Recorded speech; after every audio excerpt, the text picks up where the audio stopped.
आज class let start है।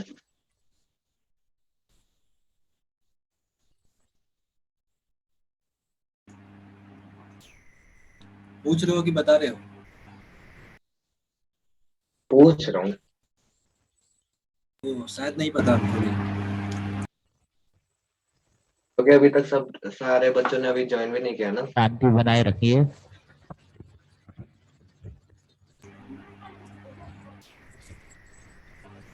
35 बच्चा तो ज्वाइन हो गया।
Jain sir.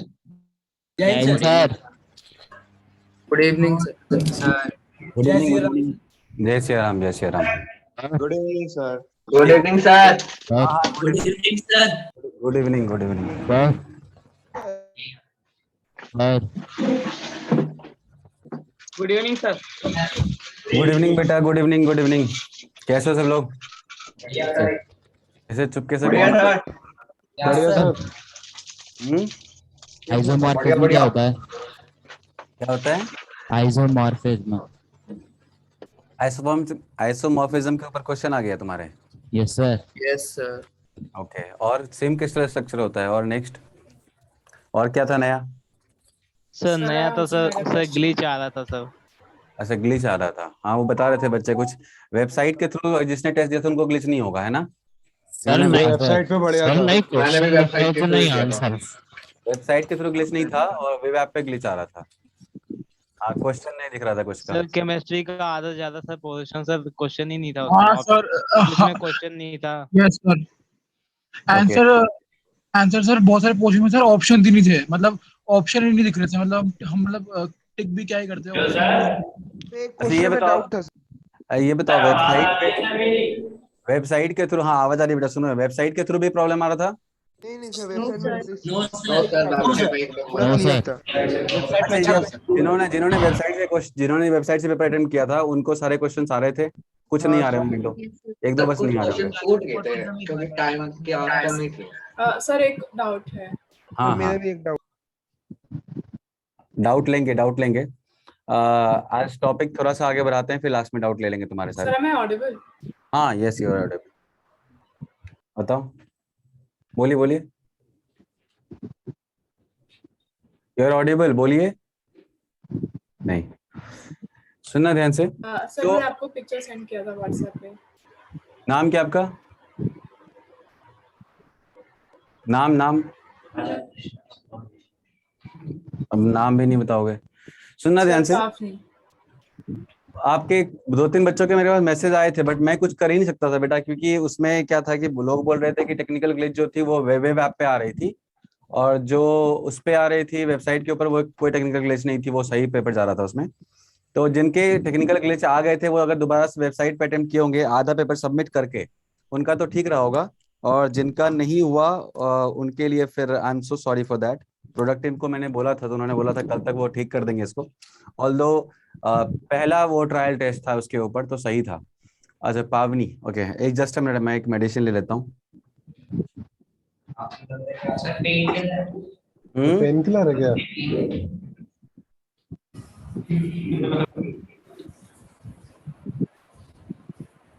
Short term relax है। पेन किलर नहीं है, पेन किलर नहीं है। बेसिकली उन्होंने अब मतलब दिखाया था मैं जाके कल संडे को, तो उन्होंने दिया है 2-3 चीजें बन करके कि ये सब खाओगे तो ठीक हो जाएगा। ना ध्यान से। सर एक क्वेश्चन था। हाँ क्वेश्चन करेंगे सारे। Sir, you're not पहले audible. थोड़ा सा टॉपिक को बढ़ाने दो बेटा। आवाज नहीं आ रही? बस आ रही है सर, आ रही है अब आप चलो ठीक है, क्लियर है सुनो सुनो सुनो। टॉपिक आज थोड़ा बढ़ाने दो। रीजन क्या है कि ये 7वां 8वां लेक्चर हो चुका है और मुझे यहाँ पर बहुत हद तक लेके जाना था वहां तक, तो तुम लोगों के इस क्वेश्चन के चक्कर में बहुत सारे रह जाते हैं, तो वो रहने नहीं देंगे हम लोग, और हम लोग बात करते हैं इसके ऊपर आगे। आज ये कुछ खत्म करके उसके बाद आपका क्वेश्चन ले लूंगा मैं। रेडियस रेशियो और आयनिक रेडियस क्या होता है समझना ध्यान से बेटा। रेडियस रेशियो क्या होता है कि जब आपको मैंने बताया था कि केटाइंस जो होते हैं वो छोटे होते साइज में रेस्पेक्टिवली, और एनाइन जो होते हैं वो क्या होते हैं कंपैरेटिवली बड़े होते हैं, राइट। तो केटाइंस क्या करते हैं, केटाइंस वर्ड में जाके बैठ जाते हैं, और एनाइंस क्या करते हैं, एनाइंस जो है अपने लैटिस सेंटर्स पे आके बैठ जाते हैं। लेकिन मैंने आपको ये भी बोला था कि अगर कभी भी केटाइन की साइज कंपैरेटिवली बड़ी हो जाए एनाइन से, लेट्स सपोज फ्लोराइड आयन है तो फ्लोराइड आयन बहुत छोटा होता है, तो फ्लोराइड आयन के केस में कभी कभी ऐसा भी होता है कि फ्लोराइड आयन चला जाता है वॉइड्स में और केटाइन उस चले आते हैं लैटिस पॉइंट्स पे, तो ये भी होता है। तो वैसे केस में रेडियस रेशियो जो इन जनरल डिफाइन होता है, इन जनरल क्योंकि केटाइन ऊपर लिया है यहाँ पर और एनाइन नीचे इसलिए लिया है बिकॉज ऑफ केटाइन छोटा होता है एनाइन बड़ा होता है, तो केटाइन को और एनाइन का जो रेडियस का रेशियो होगा that will be called as radius ratio. अब इसके ऊपर क्वेश्चंस बनते हैं, प्रीवियस ईयर्स में आए हैं बहुत बार, इनफैक्ट मेंस में तो बहुत ही फेमस क्वेश्चन बनते हैं इसके ऊपर। तो ये जो भी यहाँ पर लिखा हुआ है ये मैंने आपको बता रखा है पहले ही कि जब कभी भी आपको कोई भी रेडियस होगा अगर केटाइन या एनाइन का, वो डिपेंड करेगा कि साइज किसकी ज्यादा है किसकी कम है, उसके लोकेशंस पे भी डिपेंड करेगा। अगर कोई वॉइड में है तो मतलब साइज की छोटी रही होगी, अगर कोई लैटिस पॉइंट्स पे साइज उसकी बड़ी रही होगी, और इन जनरल केटाइन छोटे होते हैं। अब मैंने एक बात और बताया था आपको, बीच में ही बताया था कभी, कि केटाइन का जो कोऑर्डिनेशन नंबर होता है वो होता है नंबर ऑफ एनाइन उसके आसपास कितने हैं, और एनाइन का जो कोऑर्डिनेशन नंबर होता है वो होता है कितने उसके आसपास, केटाइन के आसपास एनाइन और एनाइन के आसपास केटाइन। मतलब ये हो गया कि कोई भी केटाइन अगर पूछता है केटाइन का कोऑर्डिनेशन नंबर बताओ, तो मैं वो बोलूंगा कि उसके आसपास एनाइन के जो भी नंबर होंगे जो उसके टचिंग कंडीशन में बैठे हुए होंगे। माइक ऑन है प्लीज, प्लीज माइक ऑफ कर दो, हाँ माइक ऑफ कर दो प्लीज, म्यूट कर लो। तो मैंने बोला कि केटाइन का जो कोऑर्डिनेशन नंबर है वो number of anion touching condition है, और जो एनाइन का कोऑर्डिनेशन नंबर है वो number of cation in touching condition है। याद रखना है इसको, बहुत इंपॉर्टेंट है। और इसके लिए मैं एक शॉर्टकट दूंगा, बहुत ही सिंपल सा शॉर्टकट, तुमसे सारे क्वेश्चन खटखट बन रहे होंगे।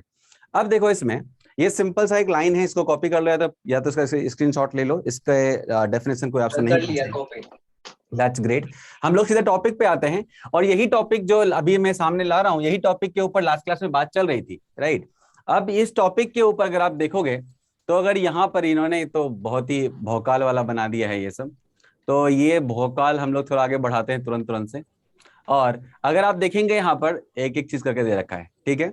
अगर आप यहाँ पर देखोगे तो यहाँ पे क्या दिख रहा है मुझे कि यही लास्ट क्लास में बना रहा था जो आप लोग बोल रहे थे परपेंडिकुलर ट्रायंगल नहीं है, बेसिकली परपेंडिकुलर हम ड्रॉ कर देंगे तब तो परपेंडिकुलर ट्रायंगल हो जाएगा, राइट एंगल ट्रायंगल हो जाएगा, राइट। तो यहाँ पर अगर मैं बोलता हूँ कि कोऑर्डिनेशन नंबर 3 है, और वैसे केस में अगर वॉइड जो बनेगा उस वॉइड में क्या जाएगा, उस वॉइड में कोई एनाइन जाएगा या केटाइन जाएगा, डिपेंड करेगा साइज किसी छोटी है।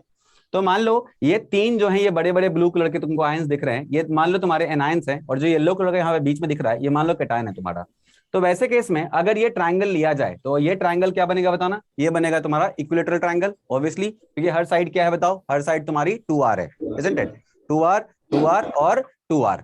अब अगर हम इसके ऊपर एक परपेंडिकुलर ड्रॉ कर दें, इसके ऊपर अगर हम परपेंडिकुलर ड्रॉ कर दें तो ये क्या बन गया ब्लैक कलर का बताना, ये OAB क्या बन गया बेटा, ये बन गया तुम्हारा right angle triangle, isn't it, ये बन गया तुम्हारा राइट एंगल ट्रायंगल। अब इस राइट एंगल ट्रायंगल के अंदर तुम ध्यान से देखो, ध्यान देखना, यहां पर अगर देखा जाए ये वाला पार्ट अगर देखा जाए ये वाला पार्ट, तो इस वाले पार्ट में 2 रेडियस इन्वॉल्व है, आपको दिख रहा है क्या, इस वाले पार्ट में दो रेडियस इन्वॉल्व हैं। एक तो रेडियस तुम्हारे एनायन का है और एक रेडियस किसका है बताओ? एक रेडियस तुम्हारे केटायन का है। दिख रहा है आप लोगों को? इस वाले पार्ट में दो रेडियस इन्वॉल्व हैं। कौन कौन से? इस वाले पार्ट में अगर देखा जाए तो दो रेडियस इन्वॉल्व है। मैं इसको फिर से ड्रॉ करके दिखाता हूं। इस वाले पार्ट में दो रेडियस इन्वॉल्व है। एक मैं व्हाइट कलर से दिखा रहा हूँ, ये व्हाइट कलर वाला तुम्हारा केटायन का रेडियस है, और उसके बाद जो मैं येलो कलर से बना रहा हूँ ये तुम्हारे एनायन का रेडियस है। आप लोगों को दिखा है क्या? Yes sir, yes sir. तो यहाँ पर दो रेडियस इन्वॉल्व हैं। इस वाले में दो रेडियस इन्वॉल्व है, इस वाले साइड के अंदर। अब आप मुझे बताओ, अगर मैं इस ट्रायंगल को बाहर खींच के ले आऊं तो इस बाहर खींचने के बाद मुझे कुछ ऐसा मिलेगा कि यहां से लेके यहां तक एनायन है, उसके बाद थोड़ा सा केटायन है, थोड़ा सा केटायन है, हमने थोड़ा सा केटायन भी बना दिया, और उसके बाद क्या देख रहे हैं? एक परपेंडिकुलर ड्रॉ है, राइट? उसके बाद एक परपेंडिकुलर ड्रॉ है, तो मैंने एक परपेंडिकुलर ड्रॉ कर दिया, और उसके बाद तुम्हारा ये वाला बेस है, तो ये वाला मैंने बेस भी ड्रॉ कर दिया। अब ये जो बेस है तुम्हारा, ये बेस तुम्हारा कौन सा है? तो ये बेस तुम्हारे एनायन का रेडियस है। मानते हैं कि इस बात को? जल्दी बताओ। ये जो बेस है तुम्हारा, ये एनायन का रेडियस है। तो मैं ऐसा बोल सकता हूँ क्या कि मान लो अगर तुम्हारा ये O है और ये वाला पॉइंट तुम्हारा A है और ये वाला पॉइंट B है, तो मैं बोल सकता हूँ कि जो डिस्टेंस OA है वो किसके इक्वल है बेटा? वो इक्वल है R plus plus R minus के। बोलो। Yes, sir. अच्छा, Yes, sir. और जो डिस्टेंस AB है वो किसके इक्वल है बेटा? तो वो इक्वल है तुम्हारे R माइनस के। क्या कोई दिक्कत है इसमें? अच्छा, अगर मैं केटायन को RC, एनायन को RA लिखूं, क्या बेटा? सर OA का डिस्टेंस, O है, ये तुम्हारा O है, यहाँ पे सेंटर में तुम्हारा, यहाँ पे इस पोजीशन पे तुम्हारा O है, इस सेंटर पे ये तुम्हारा A है, और ये तुम्हारा B है, ये वाला B है। सर 90 डिग्री कहाँ पर है सर? 90 डिग्री ये वाला है, ये वाला 90 डिग्री है, ये वाला, Black line. ये 90। ब्लैक दिख नहीं रहा होगा, मैं इसको ब्लू से बना देता हूँ, एक मिनट को। ये जो ब्लैक कलर का तुम्हें दिख रहा है यहाँ पर, अभी ब्लू से बना देता हूँ। ये 90 है, अब दिखा 90? Yes, sir. Yes sir. ये 90 है। तो इसी ट्रायंगल को मैंने यहाँ उठा के लाया है। तो ये वाला हाइपोटेनस कौन है बताओ? ये वाला हाइपोटेनस में तुम्हारा एनायन भी आ रहा है और थोड़ा सा केटायन भी आ रहा है। तो मतलब हो गया ये वाला हाइपोटेनस जो है ये R माइनस और R प्लस से मिलकर बना है। जल्दी बताओ। तो इसलिए मैंने लिखा OA equal to R plus plus R minus, और AB इक्वल टू क्या लिखा बेटा? R माइनस लिखा। अब अगर ये एंगल 30 है, ये वाला एंगल क्या बेटा? ये वाला एंगल 30 है। सर कैसे 30 हो गया? ऑब्वियसली अगर ये राइट एंगल, सॉरी, अगर ये इक्विलेटरल ट्रायंगल है, अगर मैं इसमें एंगल बाइसेक्टर को ड्रॉ करूंगा तो कितना आएगा बताओ? 30 आएगा, Yes. है ना? Yes, sir. तो अपन क्या लिख सकते हैं आराम से? अपन लिख सकते हैं आराम से कि cos 30 equal to this by this. सोचो, cos 30 equal to this by this, या नहीं तो sec 30 equal to this by this. cos और sec उल्टा होता है ना बेटा? तो अगर अपन इस तरह से रिलेशन एस्टैब्लिश कर लें तो क्या आएगा? तो अपन समझ गए कि sec 30 equal to hypotenuse by base, और हाइपोटेनस क्या है बेटा? R plus plus R minus OA, और बेस क्या है बेटा तुम्हारा? कैसे हुआ? sec 30 कैसे हुआ? हमें इस साइड को और इस साइड को लाना है। हाँ, अच्छा, सर हमें हम लोग इस- cos लेते हैं और sec लेते हैं, एक ही बात है उसको थोड़ा। एक ही बात है वहां पे। तब अगर तुम कॉस्ट लेते तो ये हो जाता RA by RC plus RA, और यहाँ हो जाता √3/2। Yes, बात समझ sir. में आ गई? एक ही बात होती। तो अल्टीमेटली अब जब हम इसको सॉल्व करेंगे तो ऑब्वियसली मैं क्या देख रहा हूँ कि यहाँ से अगर मैंने RA कॉमन ले लिया तो RA कैंसिल हो गया बेटा। जल्दी बताओ, अगर मैं RA कॉमन ले लूँ तो RA कैंसिल हो गया, तो बच क्या जाएगा? तो बच जाएगा ऊपर में 1 plus RC by RA by क्या बच जाएगा बेटा? 1, क्योंकि RA तो कैंसिल हो गया, और that must be equal to what? That must be equal to 2/√3। Solve करेंगे तो हमें आराम से 2/√3 सॉल्व करेंगे तो हमें आराम से क्या मिलेगा? RC by RA equal to 2/√3 minus 1। देखो आएगा। Yes, sir. और इस तरह से RC बाय RA का वैल्यू आ गया 0.155। नहीं आया? सिंपल है ना? आ गया सर। तो अगर कोई ट्रायंगुलर वॉइड में होगा, तो वहां पर केटायन बाय एनायन का रेडियस कितना आना चाहिए? 0.115, सॉरी 0.155। अच्छा एक बात बताओ, यहाँ पर रेशियो जो है ये 1 से कम क्यों आ रहा है? सोचो, क्योंकि केटायन की साइज क्या बेटा? केटायन की साइज Small है। छोटी है, और एनायन की साइज क्या है? एनायन क्या है बताओ? एनायन बड़ी है। तो इस कारण से साइज का रेशियो जो है वो क्या आ रहा है बताओ? लेस देन 1 आ रहा है, राइट? लेस देन 1 आ रहा है। तो इस तरह से हमने कोऑर्डिनेशन नंबर 3 के अंदर देखा। अब ऐसे ही कोऑर्डिनेशन नंबर 4 में भी होगा, तो कोऑर्डिनेशन नंबर 4 भी देख लेते हैं। कौन सबने कॉपी कर लिया इसको? सर जो हेडिंग लिखी हुई है वो लिखो मिनिमम, तो ये क्या, तो इसमें मिनिमम में मतलब क्या है? मिनिमम का मतलब बताता हूं। देखो मिनिमम का मतलब है कि देखो अभी इससे ज्यादा, अगर इससे ज्यादा अपन चाहे 3 एटम को और भी तरह से अरेंज कर सकते हैं ना बेटा। ये मिनिमम हो गया, मतलब लिमिटिंग हो गया। ये लिमिटिंग, इसको मिनिमम की जगह पे लिमिटिंग भी बोलते हैं। क्या बोलते हैं बेटा इसको? Limiting radius ratio. मतलब ये तो सबसे क्लोज पैक स्ट्रक्चर हुआ ना इसका, ये तो सबसे इसका क्लोज पैक स्ट्रक्चर है। और ऑब्वियसली आप मिनिमम या मैक्सिमम डिफाइन कर सकते हो, आप मिनिमम या मैक्सिमम डिफाइन कर सकते हो, आप बीच का डिफाइन नहीं कर सकते, बिकॉज बीच में इनफाइनाइट टाइप्स पॉसिबल है, isn't it? बीच में क्या है? इनफाइनाइट टाइप्स पॉसिबल है। मैक्सिमम क्या होगा? मैक्सिमम होगा कोऑर्डिनेशन नंबर 4 जो अब आ जाएगा, तो उसके जो रेडियस रेशियो आएंगे वो उसका मैक्सिमम एक्सटेंट है, बट उसको अचीव नहीं कर पाएगा वो, क्योंकि उसके लिए 4 एटम चाहिए। मैक्सिमम का मतलब हो गया कि 4 एटम आने के बाद जो स्पेस बनेगा उससे थोड़ा सा कम होगा 3 वाला। अब उसके बीच में बहुत सारा हो सकता है, बट मिनिमम क्या होगा? जब तीनों के तीनों क्या हो जाएं, बिल्कुल भी टचिंग कंडीशन में पैक्ड रहें। बात समझ में आया? आंसर जो हमारा थोड़ा थोड़ा सर, थोड़ा थोड़ा है। देखो ध्यान से,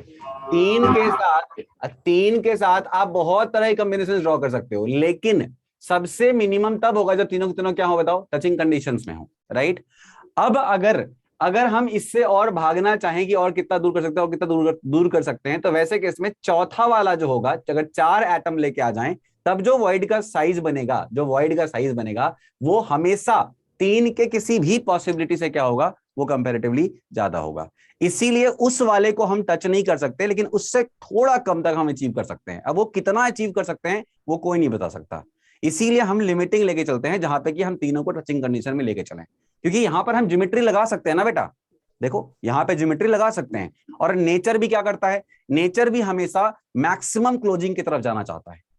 बात समझ में आ रही है? नेचर भी हमेशा मैक्सिमम क्लोज पैक स्ट्रक्चर बनाना चाहता है, बिकॉज वहां स्टेबिलिटी बढ़ जाती है। क्लियर है?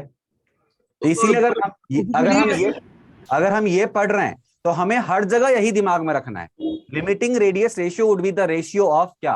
Cation and anion in case of coordination number 3। तो सर ये 0.155 ये इसका मिनिमम है? मिनिमम है। और भी close हो सकता है? इससे क्लोज नहीं सकता, इससे बड़ा हो सकता है। अच्छा ठीक है मैम, ठीक है, ओके सर। सर इसका हमसे डायरेक्ट minimum ही क्वेश्चन पूछेंगे। आता है। वॉइड कैसे निकालेंगे सर इसका? इसका वॉइड कैसा बनेगा? ट्रायंगुलर। अभी तो पढ़ा था ना हमने, 3 के साथ क्या बनता है बताओ? 3 के साथ क्या बनता है? Triangular sir. हाँ, यस ये ट्रायंगुलर वॉइड है ना। देखो अब आएगा कोऑर्डिनेशन नंबर 4। कोऑर्डिनेशन नंबर 4 में क्या पॉसिबिलिटी है? ध्यान देना बेटा। तो कोऑर्डिनेशन नंबर 4 के अंदर अगर अपन देखें तो यहां पर क्या पॉसिबिलिटी है? तो कोऑर्डिनेशन नंबर 4 में पॉसिबिलिटी है कि मेरे पास 3 आ जाए। कैसे 3 आ जाए? प्लेन में एक ऊपर से आ जाए, ये हमने बात कर रखी है। देखो यहाँ पर 3 यहाँ पे प्लेन में है और एक क्या हो गया? उससे ऊपर से आ गया, राइट? तो वैसे केस में हम क्या बोल सकते हैं कि 3 तो प्लेन में था, एक उसके ऊपर से ये जो तुमको दिख रहा है ये व्हाइट कलर का लाइन जो है, ये डॉटेड वाला, ये डॉटेड लाइन एक एटम ही है। अब जो बीच में इनक्लोज्ड होगा वही क्या होगा तुम्हारा? वही वॉइड होगा। और उस वॉइड का जो तुम्हारा शेप होगा वो कैसा होगा? टेट्राहेड्रल होगा। हाँ, तो कोऑर्डिनेशन नंबर 4 में जो होगा वो क्या होगा बेटा? वो टेट्राहेड्रल होगा। बात समझ में आ गई? कोऑर्डिनेशन नंबर 4 में क्या होगा? टेट्राहेड्रल होगा। सिंपल सी बात है। अब अगर कोऑर्डिनेशन नंबर 4 की बात चल रही है तो मुझे पता है कि इन एफसीसी लैटिस के अंदर जो कोऑर्डिनेशन नंबर होता है वो कहां पर होता है बेटा? मतलब जो 4 होता है, मतलब कोऑर्डिनेशन नंबर 4 के साथ जो वॉइड बनता है वो कहां होता है? वो इस डिस्टेंस पे होता है। याद करो, a/4 a/4 a/4 याद है? Yes sir, √3 Yes, sir. a/4 है ना? तो यहाँ पर अगर a/4 डिस्टेंस पर ये वाला वॉइड तुम्हारा प्रेजेंट है। सुनो ध्यान से, बीच में तुम लोग ज्यादा बोलोगे ना फिर मेरा पूरा लय टूट जाता है। थोड़ा सा मुझे बोलने दो, 10 मिनट 20 मिनट प्लीज। ऑनलाइन में क्या था ना, वो एक लय बनती थी तो मेरे दिमाग में बहुत सारी बातें आती थी तो मैं फटाफट से बता जाता था। बट यहाँ पर क्या होता है कि आप बीच में पूछते हो, फिर मेरे को लगता है हो सकता है मैं बीच में बता गया सब कुछ, तो थोड़ा सा मुझे एक्सप्लेन करने दो, उसके बाद तुम्हारे सारे डाउट्स लूंगा। हाँ, अभी सुनो पहले। तो मैंने बोला कि अगर कोऑर्डिनेशन नंबर 4 है तो उसको विजुलाइज करने का सबसे बेस्ट तरीका क्या है? FCC lattice, isn't it? FCC lattice के अंदर हमें पता है ये जो टेट्राहेड्रल वॉइड होता है वो कहाँ होता है बेटा? वो होता है कॉर्नर के रेस्पेक्ट में a/4 a/4 a/4 पे, राइट? अब जब a/4 a/4 a/4 पर वो वॉइड है तो डिस्टेंस क्या होगा उसका? तो डिस्टेंस होगा √3 a/4। ये मैंने पहले बता रखा है आपको, और यही तरीका था बेटा, याद करो। a/4 a/4 a/4 पे डिस्टेंस ऐसे आपने निकाला था लास्ट क्लास में, ऐसे निकाला था हमने। अब सोचो आप, अगर मैं बोलूं कि ये वाला जो वॉइड है, यहाँ पर जो तुम्हारा केटाइन तुमको दिख रहा है छोटू सा, ये छोटू सा केटाइन है तुम्हारा, ये जो केटाइन तुम्हारा दिख रहा है, इस केटाइन से इसका जो डिस्टेंस होगा, इन दोनों को मैं अगर केटाइन और एनाइन के रेडियस के टर्म्स में लिखूं तो मैं क्या लिखूंगा? तो मैं लिखूंगा यहां से लेके यहां तक सर आएगा R plus plus R minus, बोलो दोनों होंगे इसके अंदर, यहां से लेके यहां तक तुम्हारा एनायन होगा और छोटू सा यहां पर वॉइड में केटायन होगा। तो मैं ऐसा लिख सकता हूं कि R plus plus R minus मतलब R cation plus R anion is equal to root under distance between the nucleus. अब ये न्यूक्लियस 0 0 0 पर है और ये न्यूक्लियस A/4 A/4 A/4 पर है, बिकॉज हमें पता है कि टेट्राहेड्रल वॉइड जो होता है वो A/4 A/4 A/4 पे होता है। तो वैसे केस में अगर मैं इसको सॉल्व करूं तो वी गेट √3A/4। पहली बात तो ये हो गई। दूसरी बात क्या होती है कि मुझे ये भी बात पता है कि ये चूंकि फेस सेंटर्ड क्यूबिक है, तो वैसे केस में एक रिलेशन सामने आएगा। क्या रिलेशन सामने आएगा सर? तो रिलेशन ये सामने आएगा कि यहां से लेके यहां तक का डिस्टेंस जो है, मतलब ये सबके सब तुम्हारे एनायन ही है, जो लेटेस्ट पॉइंट पर है वो सबके सब एनायन है बिकॉज साइज की बड़ी है। तो जो भी इसके लेटेस्ट पॉइंट्स पे एनायन है उनके बीच का डिस्टेंस जो है, अगर देखा जाए ये तीनों टचिंग कंडीशन में है, तो वैसे केस में R minus 2R minus R minus मतलब 4R माइनस, तो 4R minus must be equal to √2A। सही बात है, अगर FCC चल रहा है तो, है कि नहीं? ये बस 4R इक्वल टू √2 माइनस से कैसे होगा बेटा? 4R यहां से लेके यहां तक 4R माइनस बोल रहा हूं, मतलब ये वाला भी एनायन है, ये वाला भी एनायन है और ये वाला भी एनायन है। केटायन तो कहां पर है? केटायन तो तुम्हारे वॉइड में है ना। तो ये तीनों के तीनों अगर एनायन है लेटेस्ट पॉइंट्स के अंदर, तो वैसे केस में इनके रिलेशन क्या होंगे रेडियस का? तो इनका रेडियस रिलेशन होगा कि 4R minus equals to √2A, जैसा अपन पहले करते थे ना एफसीसी के अंदर, 4R इक्वल टू √2 करते थे ना अपन, 4R इक्वल्स टू √2A। तो वैसे यहां भी हो गया। अब वहां पे 4R लिखता था बिकॉज ऑफ वहां पे सारे एटम न्यूट्रल थे, बट अभी यहाँ क्या चल रहा है? अभी यहाँ पे चल रहा है कि एनायन और केटायन दोनों आ चुके हैं। तो वैसे केस में 4R माइनस इक्वल टू क्या हो गया बेटा? √2A हो गया, वो यहाँ लिख दिया। बात समझ में आ गई? बात समझ में आ गई? Yes sir, yes sir. अच्छा, यस सर। अब अगर यहाँ पर देखा जाए, यहाँ पर सुनना ध्यान से बेटा, उत्तम खरे जी, बेसिकली ये सारी बातें हमने पहले डिस्कस कर रखी है, इसीलिए तुम थोड़ा, इसलिए मैं दोबारा से मतलब थोड़ा तेज इसलिए बोल रहा हूँ बिकॉज ऑफ ये सारी बातें मैंने एक्सप्लेन कर रखी है, यहाँ कुछ नया नहीं है इसमें। पुराना क्लास अगर देखोगे ना, ये सबके सब कर रखा है। ठीक है, ठीक है, सर एको हो रहा है सर। प्लीज अपना माइक को म्यूट कर लो। हाँ, अब यहाँ पर अगर देखा जाए कि भाई साहब इन दोनों रिलेशन को यूज कर लें, ये इक्वेशन नंबर 1 बोल दें इसको और इसको इक्वेशन नंबर 2 बोल दें। अगर दोनों इक्वेशन को यूज करके अगर हम सॉल्व करेंगे तो हमें क्या मिलेगा बेटा? हमें मिलेगा RC/RA इक्वल टू √3/2 माइनस 1। और ये कितनी वैल्यू आएगी? ये वैल्यू आएगी 0.225। दो रिलेशन कहां से निकाले हमने? एक तो निकाला हमने कहां से बेटा?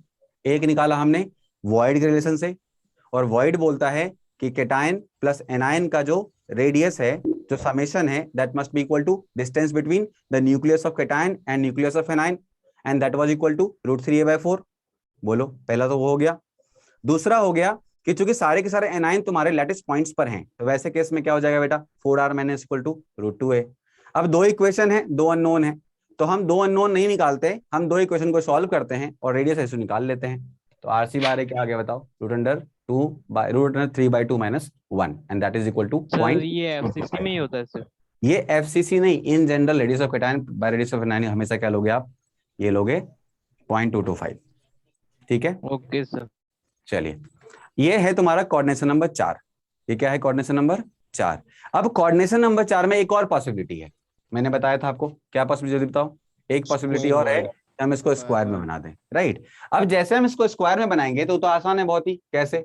अगर हमने इसको स्क्वायर में बना दिया, ऐसे स्क्वायर में बना दो, इसको बना दिया हमने। अब जो ये वाइड भी है, ये भी वाइड कैसा होगा बेटा? मैक्स आएगा ना सर? हाँ, ये वाला देखो ध्यान से, ये वाला तुम्हारा, सुनना ध्यान से, ये तुम्हारा मीन है, ये तुम्हारा क्या है बताओ? मिनिमम है, राइट? एक तरीका ये हो सकता है मिनिमम का। एक तरीका और क्या हो सकता है कि मैंने इन चारों को ऐसे करके अरेंज कर दिया। अब जैसे हम इसको अरेंज करेंगे तो हम क्या देख रहे हैं कि भैया यहाँ पर तो बीच में कौन आएगा? यहाँ बीच में कौन आएगा बेटा? यहाँ बीच में वो केटायन आ जाएगा वॉइड पे, राइट? अच्छा, अगर मैं इसको ऐसे जोड़ दूं और यहाँ से इसको मिला दूं और फिर यहाँ से एक परपेंडिकुलर ड्रॉ कर दूं, देखो सिंपल ट्रायंगल बन जाएगा। आगे क्या बनेगा ये बताओ? तो यहाँ पे बन जाएगा बेटा कि बेसिकली सर ये वाला जो ट्रायंगल है, ये वाला ट्रायंगल हो गया तुम्हारा इक्विलैटरल ट्रायंगल। नहीं सर, नहीं होगा इक्विलैटरल। अरे नहीं होगा बेटा, ये इक्विलैटरल नहीं होगा। सुनना ध्यान से, यहाँ पे बेसिकली ये वाला जो साइड है, ये वाला साइड क्या है बताओ? R+R का है, और हाँ ये R माइनस का है, और ये वाला साइड किसका है बताओ? R plus R plus R minus. ये भी किसका है बताओ? R प्लस और R माइनस का। अच्छा, अगर मैं इस ट्राइंगल को फोकस करूं, इस ट्राइंगल को, बस इस ट्राइंगल को, तो वैसे केस में मुझे क्या मिलेगा पता है? मुझे मिलेगा, क्योंकि ये एक स्क्वायर है, अगर मैं सारे सेंटर को मिलाऊं तो ये क्या बनेगा बेटा? ये स्क्वायर बनेगा। अच्छा, अगर ये स्क्वायर बनेगा तो ये क्या है इसका बताना? ये इसका एंगल बाइसेक्टर है, सोचो। अगर ये इसका एंगल बाइसेक्टर है तो मैं क्या बोल सकता हूं कि इसका एंगल बाइसेक्टर के हिसाब से cos 45 किसका इक्वल होगा? जल्दी बताओ। तो cos 45 equal to base by hypotenuse. सोचो, अब बेस क्या है तुम्हारा? तो बेस है तुम्हारा R माइनस, और हाइपोटेनस क्या है बेटा? R plus. नहीं समझा बात को? नहीं समझ गया सर। अच्छा, अब आप मुझे बताओ cos 45 क्या होता है बेटा? 1/√2 is equal to R minus by R plus plus R minus. R minus हम कॉमन ले सकते हैं, आराम से ले सकते हैं, बिल्कुल ले सकते हैं। तो अपन ऐसा बोल सकते हैं अभी से, क्या बोल सकते हैं बेटा? तो अपन ऐसा बोल सकते हैं कि R plus by R minus is equal to √2 - 1। Check करके देख लो, सॉल्व कर लो, क्या आ जाएगा आंसर? आंसर हो जाएगा 414। मतलब क्या हुआ? सुनना ध्यान से। अब यहां पर हम यहां से शुरू करके कहां तक पहुंच सकते हैं बताना? हम यहां तक पहुंच सकते हैं कोऑर्डिनेशन नंबर 4 के साथ। हम यहां से स्टार्ट करके कहां से कहां तक बताओ? 0.225 से स्टार्ट करके हम चाहे तो 414 तक। 0.414 है ना? 0.414। हाँ, सुनना ध्यान से बाबू। इसलिए मैक्सिमम है 0.414। 0. सुनो, यहाँ पे इंपॉर्टेंट एक चीज क्या है, सुनना। अगर तुमने इसका कर लिया तो तुम ऑक्टाहेड्रल भी कर जाओगे। मैं अभी रेडियस रेशियो एक पेज पे पूरा लिखूंगा, सुनना ध्यान से। इसी का 3D वर्जन क्या होगा बताना? ऑक्टाहेड्रल होगा। इसका 3D वर्जन क्या होगा? ऑक्टाहेड्रल होगा। आगे पीछे निकाल दोगे क्या बन जाएगा? वो ऑक्टाहेड्रल बन जाएगा। तो इसीलिए रेडियस रेशियो जो होता है वो तुम चाहे स्क्वायर के केस में लेके चलो या ऑक्टाहेड्रल के केस में लेके चलो, तुम्हारे पास ये जो तो रेडियस क्यूबिक होगा ना, ऑक्टाहेड्रल कहाँ होगा? ये ऑक्टाहेड्रल नहीं होगा। अगर हम इसी का ऐसे आके बाहर की तरफ एक निकालें, एक ऐसे बाहर की तरफ, एक एटम बाहर से अंदर पे, में तो 3 वैसे लगाए थे ना, 3 के सेट में। अरे सुनो बाबू, इसी के ऊपर से अगर एक लगा दें, उसके पीछे से एक और लगा दें, तो नहीं बनेगा ऑक्टाहेड्रल। ऑक्टाहेड्रल क्या? 45 से रिपीट करो। हाँ सर, octahedral कैसे बनेगा? अरे बाबा, 4 तुम्हारे प्लेन में है, एक ऊपर से एक नीचे से, ऑक्टाहेड्रल नहीं बन जाएगा। वो तो बनेगा, पर हम ऊपर लगाएंगे क्यों?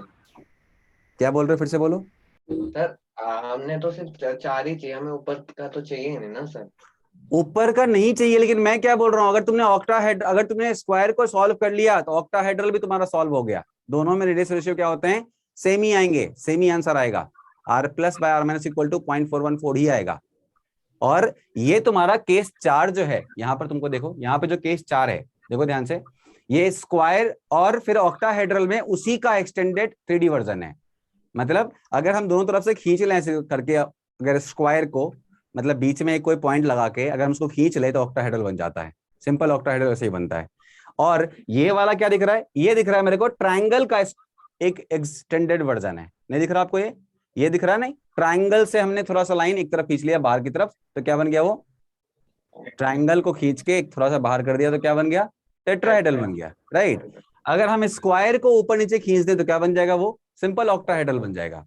ऑक्टाहेड्रल, हाँ बेटा फिर से बोलो। मैं कह रहा था सर, ओके सर। अच्छा ठीक है, तो थोड़ा सा समझने की कोशिश करते हैं। इसमें ज्यादा रिसर्च नहीं करना है हमें, जल्दी हम लोग खत्म करेंगे इसको और क्वेश्चन उस पे ऊपर ट्राई करेंगे हम लोग। मैं क्या बोल रहा हूं कि अगर हमारे पास कोऑर्डिनेशन नंबर 4 आएगा तो हम 2 केसेस कर सकते हैं। एक तो हम टेट्राहेड्रल कर सकते हैं और दूसरा हम स्क्वायर प्लेनर कर सकते हैं। स्क्वायर प्लेन के अंदर हमें कुछ नहीं करना है, 4 को स्क्वायर के शेप में लगा दिया हमने एक प्लेन के अंदर।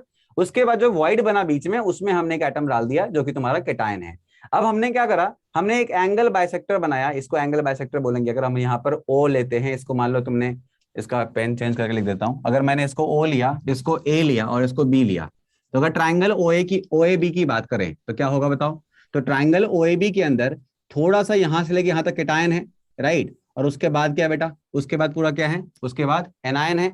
देखो थोड़ा सा केटायन था, बाकी क्या है तुम्हारा? एनायन है। इस वाले साइड में, OB की साइड में पूरा का पूरा क्या है तुम्हारा? OB की साइड में पूरा का पूरा क्या है तुम्हारा? एनायन है। देखो OB की साइड पूरा पूरा एनायन है, और OA साइड क्या बताना? केटायन और एनायन दोनों है। तो वैसे R केस plus में R minus. हाँ जी R प्लस R माइनस हो गया, ये तुम्हारा क्या, ये तुम्हारा हाइपोटेनस के टाइम है ना। अब चूंकि ये चूंकि स्क्वायर है मतलब एंगल 90 होगा, तो बाइसेक्टर क्या होगा बताओ, 45 होगा। सिंपल है। तो बताओ क्या करें, cos 45 equal to base by hypotenuse, simple एकदम। अब बेस में क्या बताओ, R माइनस, हाइपोटेनस में क्या है, R plus R minus. Solve कर लेंगे इसको। नहीं आया? आगे सर आ गया, बट सर दोनों अलग अलग क्यों आ रहे हैं, समझ में नहीं आ रहा। दोनों अलग अलग क्यों आ रहा है, अरेंजमेंट अलग है बेटा, अरेंजमेंट अलग है तो अलग नहीं क्यों नहीं आएगा, बिल्कुल अलग आएगा। अब देखो यहाँ पर सुनना ध्यान से, क्वेश्चन में ऐसे पूछेगा, ऐसे कोऑर्डिनेशन नंबर 4 स्क्वायर सामने आ गया। अब यहाँ लिखा हुआ है, क्या क्या लिखा हुआ है, ये और ऑक्टाहेड्रल। तो तुम 4 के लिए सॉल्व करो और 6 के लिए सॉल्व करो, तुम्हारे पास एक ही चीज आएगा। जो यहाँ पर देखो सेम चीज ने बना रखी है, सेम वही चीज आ रहा है जो हमने करा है अभी जस्ट। और इस तरह से हमने जब सॉल्व किया इसको तो हमें क्या मिला, हमें मिला समथिंग लाइक दिस, नहीं? Yes sir. चलो क्वेश्चन में दिया होगा स्क्वायर प्लेन। सर इसमें ऐसे भी तो कर सकते थे कि ये स्क्वायर का डायगोनल जो है वो डिस्टेंस जो होगा ए रूट। भवनीत कैसे भी कर लो, सिंपल है ये तो, सिंपल ज्योमेट्री 9th-10th में पढ़ते हैं हम लोग इसको। ये बहुत सिंपल ज्योमेट्री है बेटा, दिमाग लगा सकते हैं दूसरी तरीके से भी, बिल्कुल लगा सकते हैं। या तो तुम ऐसे ट्राइंगल को ड्रॉ करके तुम स्टार्ट कर सकते हो, जैसे भी करना हो, लेकिन अल्टीमेटली हमें बस ये समझना है कि इस वॉइड के अंदर क्या बताओ, केटायन है, ये वाला क्या है तुम्हारा एनायन है, और यहाँ पर एक बस क्या कर देना है, परपेंडिकुलर ड्रॉ करके इसको सॉल्व कर लेना है ट्राइंगल को, खत्म। ठीक है सर। ठीक है बेटा, चलिए। सर अगर क्वेश्चन का है कोऑर्डिनेशन नंबर 4 तो फिर हम क्या मारेंगे? दे देगा वो, देगा ऑक्टाहेड्रल टेट्राहेड्रल बताएगा वो। ठीक है बेटा। अब कोऑर्डिनेशन नंबर 8 है। अब कोऑर्डिनेशन नंबर 8 का मतलब क्या हो गया, क्यूब हो गया बेटा। सारे के सारे क्यूब लग गए तुम्हारे, सारे के सारे किस पे, कॉर्नर्स पे लग गए।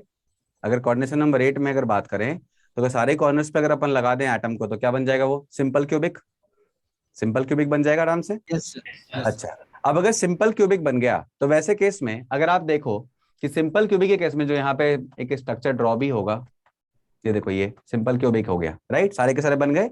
अब यहाँ जो बीच में ये वॉइड है इसी में कौन आने वाला है, या तो केटायन या तो एनायन, या तो केटायन या तो एनायन। अच्छा, अब अगर केटायन एनायन मान लो हमने यहाँ पे डाल दिया, ये कुछ भी हो सकता है, डिपेंड करता है साइज किसका ज्यादा है। ऑल्दो मुझे पता है कि ये वाला जो वॉइड है बहुत बड़ा वॉइड होगा, नहीं ऑब्वियसली देख के लग रहा है बहुत बड़ा वॉइड बनने वाला है, तो ये जो वॉइड होता है कंपैरेटिवली बड़ा होता है, और इसी कारण से यहाँ पर वैसे केटायन आते हैं, वैसे वाले आयंस आते हैं जो कंपैरेटिवली बड़े साइज के होते हैं, जैसे कि सीजियम क्लोराइड। अब सीजियम क्लोराइड में आप देखोगे कि सीजियम की साइज क्या बताओ, सीजियम की साइज बहुत ही बड़ी होगी, ऑब्वियसली डाउन द ग्रुप सबसे नीचे आता है वो, इसलिए सीजियम क्लोराइड जो होते हैं वो ऐसे स्ट्रक्चर में ही इन्वॉल्व होते हैं। यहाँ पे सारे क्लोराइड आयन बन गए और बीच में सीजियम का पॉजिटिव आयन आ जाता है, और हम इस स्ट्रक्चर में NaCl को कभी नहीं बिठा सकते क्योंकि Na की साइज क्या होती है, बहुत ही छोटी होती है। तो छोटी साइज जो होती है वो कभी भी ऐसे स्ट्रक्चर्स को नहीं लेगा। अगर ऐसा स्ट्रक्चर बना देंगे उसका हम, तो वैसे केस में स्ट्रक्चर की पैकिंग बहुत खराब हो जाएगी और स्ट्रक्चर बहुत जल्दी क्या हो जाएगा, खत्म हो जाएगा। तो नेचर ने इसलिए सीजियम क्लोराइड को ऐसा दिया और NaCl को कैसा दिया बताओ, NaCl को दिया CCP with octahedral void. Sir in 8 corner की सर एक ही वॉइड बनेगी, 8 कॉर्नर में मतलब एक ही वॉइड बनेगी। हाँ, ये सब मिला के बीच में बना, ये जो है बॉडी सेंटर, ये एक वॉइड है। ठीक है, अब सुनो ध्यान से। अब इसमें देखो दो रिलेशन सामने आ गए। एक तो क्या आ गया कि अगर मैं यहां से यहां जाऊं, देखना ध्यान से, अगर मैं यहां से यहां जाऊं तो क्या मिलेगा मेरे को, यहां से लेके यहां तक क्या मिलेगा बेटा, यहां से लेके यहां तक क्या मिलेगा, R माइनस मिलेगा, राइट, और इतना दूर में क्या मिलेगा, इतना दूर में R प्लस मिलेगा। इमेजिन करो ना, टचिंग कंडीशन में है, ऑब्वियसली वॉइड को टच करता होगा हर कोई। तो वैसे केस में अगर मैं यहां से यहां जाऊं तो ये हाफ ऑफ द क्या है बताओ, half of the body diagonal है, बोलो। अगर ये half of the body diagonal है तो अपन क्या लिख सकते हैं बताना, √3a/2 equal to RC plus RA, लिख सकते हैं आराम से। RC यहां से लेके यहां तक हो गया और RA यहां से लेके यहां तक हो गया। और दूसरा क्या हो सकता है, क्योंकि ये भी तुम्हारा एनायन है, ये भी तुम्हारा एनायन है, और अंडरस्टूड ये क्या है बताओ, आपस में टचिंग कंडीशन पर है। Yes sir. तो अपन क्या लिख सकते हैं, A equal to 2R। 2R A क्यों लिख रहा है बेटा, एनायन है, एनायन है। अब दो इक्वेशन को सॉल्व करें, क्या हम radius of cation radius of anion निकाल सकते हैं, निकाल सकते हैं। कितना हो सकता है, 0.732। आया समझ में? Yes sir. अब मैं सर आपने इसका एग्जांपल क्या बताया था, CSCl? CSCl। Okay, sir Region इसमें chloride. नोट क्या A is करना है equal सर? to 2RA, वो कैसा आया था बता दो। सुनो ध्यान से, लैटिस पॉइंट्स पे बेटा सारे के सारे एनायन होते हैं, ये मैंने बताया था पहले भी, आज भी, आगे भी बताऊंगा। रेडियस ऑफ क्यों होते हैं एनायन? क्योंकि उसकी साइज क्या होती है? साइज ज्यादा होता है। बड़ी होती है, राइट। अब अगर लैटिस पॉइंट पे सारे एनायन हैं तो बताओ ये दोनों का आपस में टचिंग कंडीशन पे हैं। इमेजिन करो इतना बड़ा है, ये दिख रहा है छोटा सा, बट है क्या बताओ? ये है तो बड़ा सा, है ना। अगर ये दोनों इतने बड़े हैं तो यहाँ से लेके यहाँ तक हो गया एनायन, और यहाँ से लेके यहाँ तक हो गया एनायन। अब आप मुझे बताओ, अगर ये आर ए रेडियस है, या आर माइनस बोल लो, ये आर ए रेडियस है, तो क्या होगा? समेशन कितना होगा? 2RA होगा। 2RA किसके इक्वल हो गया? एक इक्वल हो गया, साइड लेंथ के इक्वल हो गया। नहीं आया? आगे पे सर इसका एग्जांपल सीजियम क्लोराइड है, कैल्शियम क्लोराइड है। सीजियम क्लोराइड, CaCl, ठीक है। अब देखो ध्यान से बेटा, मैं एक बार 1 to 1 यहाँ पर अपन जैसे एज ए स्टूडेंट बात करते हैं, ये तो चलो ठीक है, सर ने बता दिया, समझ में आ गया, लेकिन अपन इसको एज ए स्टूडेंट बात करते हैं। सबसे पहले मनी वन कोऑर्डिनेशन नंबर 3, क्या फंडा था हमारा? हमने फट से 3 एटम को अरेंज कर दिया था, याद है सबको? यही था कोऑर्डिनेशन नंबर 3। अच्छा, एग्जाम हॉल में सॉल्व करना है ना बेटा। अच्छा, इसका आंसर भी मुझे याद होना चाहिए, कितना होना था इसका आंसर? 0.155। या आंसर याद होना चाहिए बेटा, ध्यान रखना इसका, अगर नहीं बनेगा नहीं तो क्वेश्चन एग्जाम में।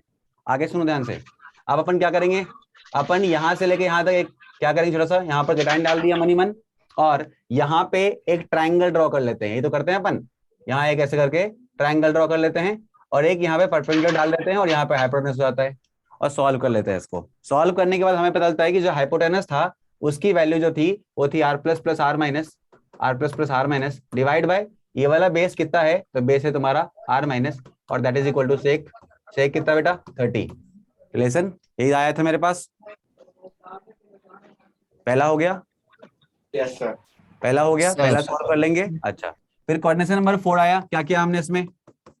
हमने यहाँ पे दो चीजें लगा ली, क्या लगा ली? एक तो लगा ली r plus r minus equal to √3a/4 H पर THV, याद करो। यस। कोऑर्डिनेशन नंबर 4 अगर तुम्हारा कौन सा वाला है? THV है, THV बना रहा अगर है, मतलब टेट्राहेड्रल वॉइड बना रहा है, तो वैसे केस में क्या करेंगे अपन? r plus r minus equal to √3a/4 आ गया यहाँ पर। और दूसरा क्या हो सकता है बेटा? दूसरा ये हो सकता है कि r minus 4r minus equal to √2a। Solve कर लेंगे इसको आराम से। ये कैसे किया सर आपने? पता चल गया? सर FCC भाई, सर ये कंडीशन सिर्फ FCC की है ना सर? FCC से ही हम वॉइड आराम से निकाल सकते हैं ना बेटा, वहां पे टचिंग कंडीशन पे है ही ना वो लोग। हम FCC के हेल्प से निकाल रहे हैं, बट FCC के लिए नहीं बोलेंगे, FCC के हेल्प से निकाल रहे हैं। कोऑर्डिनेशन नंबर 4 जहां भी आएगा वहां पर r plus by r minus का जो वैल्यू होगा, अगर वो टेट्राहेड्रल वॉइड बना रहा है तो कितना होगा बताओ? 0.225। बात समझ में आ गई? अब इसको हम हेल्प ले रहे हैं FCC का, क्योंकि मुझे FCC के अंदर टेट्राहेड्रल वॉइड का लोकेशन क्या है पता है, तो सॉल्व करना क्या है? आसान है। बात समझ में आ रही है? Yes sir. अच्छा, कोऑर्डिनेशन नंबर 4 में क्या क्या हमने? दूसरा वाला कोऑर्डिनेशन नंबर 4 दूसरा वाला स्क्वायर प्लेनर, हाँ स्क्वायर, या क्या बोलते हैं इसको? ऑक्टाहेड्रल। कोऑर्डिनेशन नंबर 6 ऑक्टाहेड्रल, दोनों में सेम था। क्या किया था हमने? स्क्वायर ड्रॉ कर दिया था, और क्या किया था हमने? हमने लिखा था cos 45 इक्वल टू क्या आया था बेटा? r minus divide by r plus r minus. हाँ, cos 45 इक्वल टू r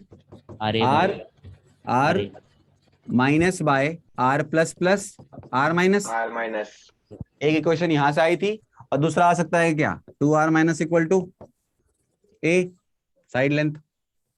नहीं, सॉल्व कर लेंगे, हो जाएगा सर, बस ऐसे ही हो जाएगा, जरूरत नहीं इसका, है ना, ऐसा ही हो जाएगा। अच्छा, उसके बाद एक और क्या आया था बेटा? कोऑर्डिनेशन नंबर 8 सामने दिख रहा है आपको। इसमें क्या हुआ?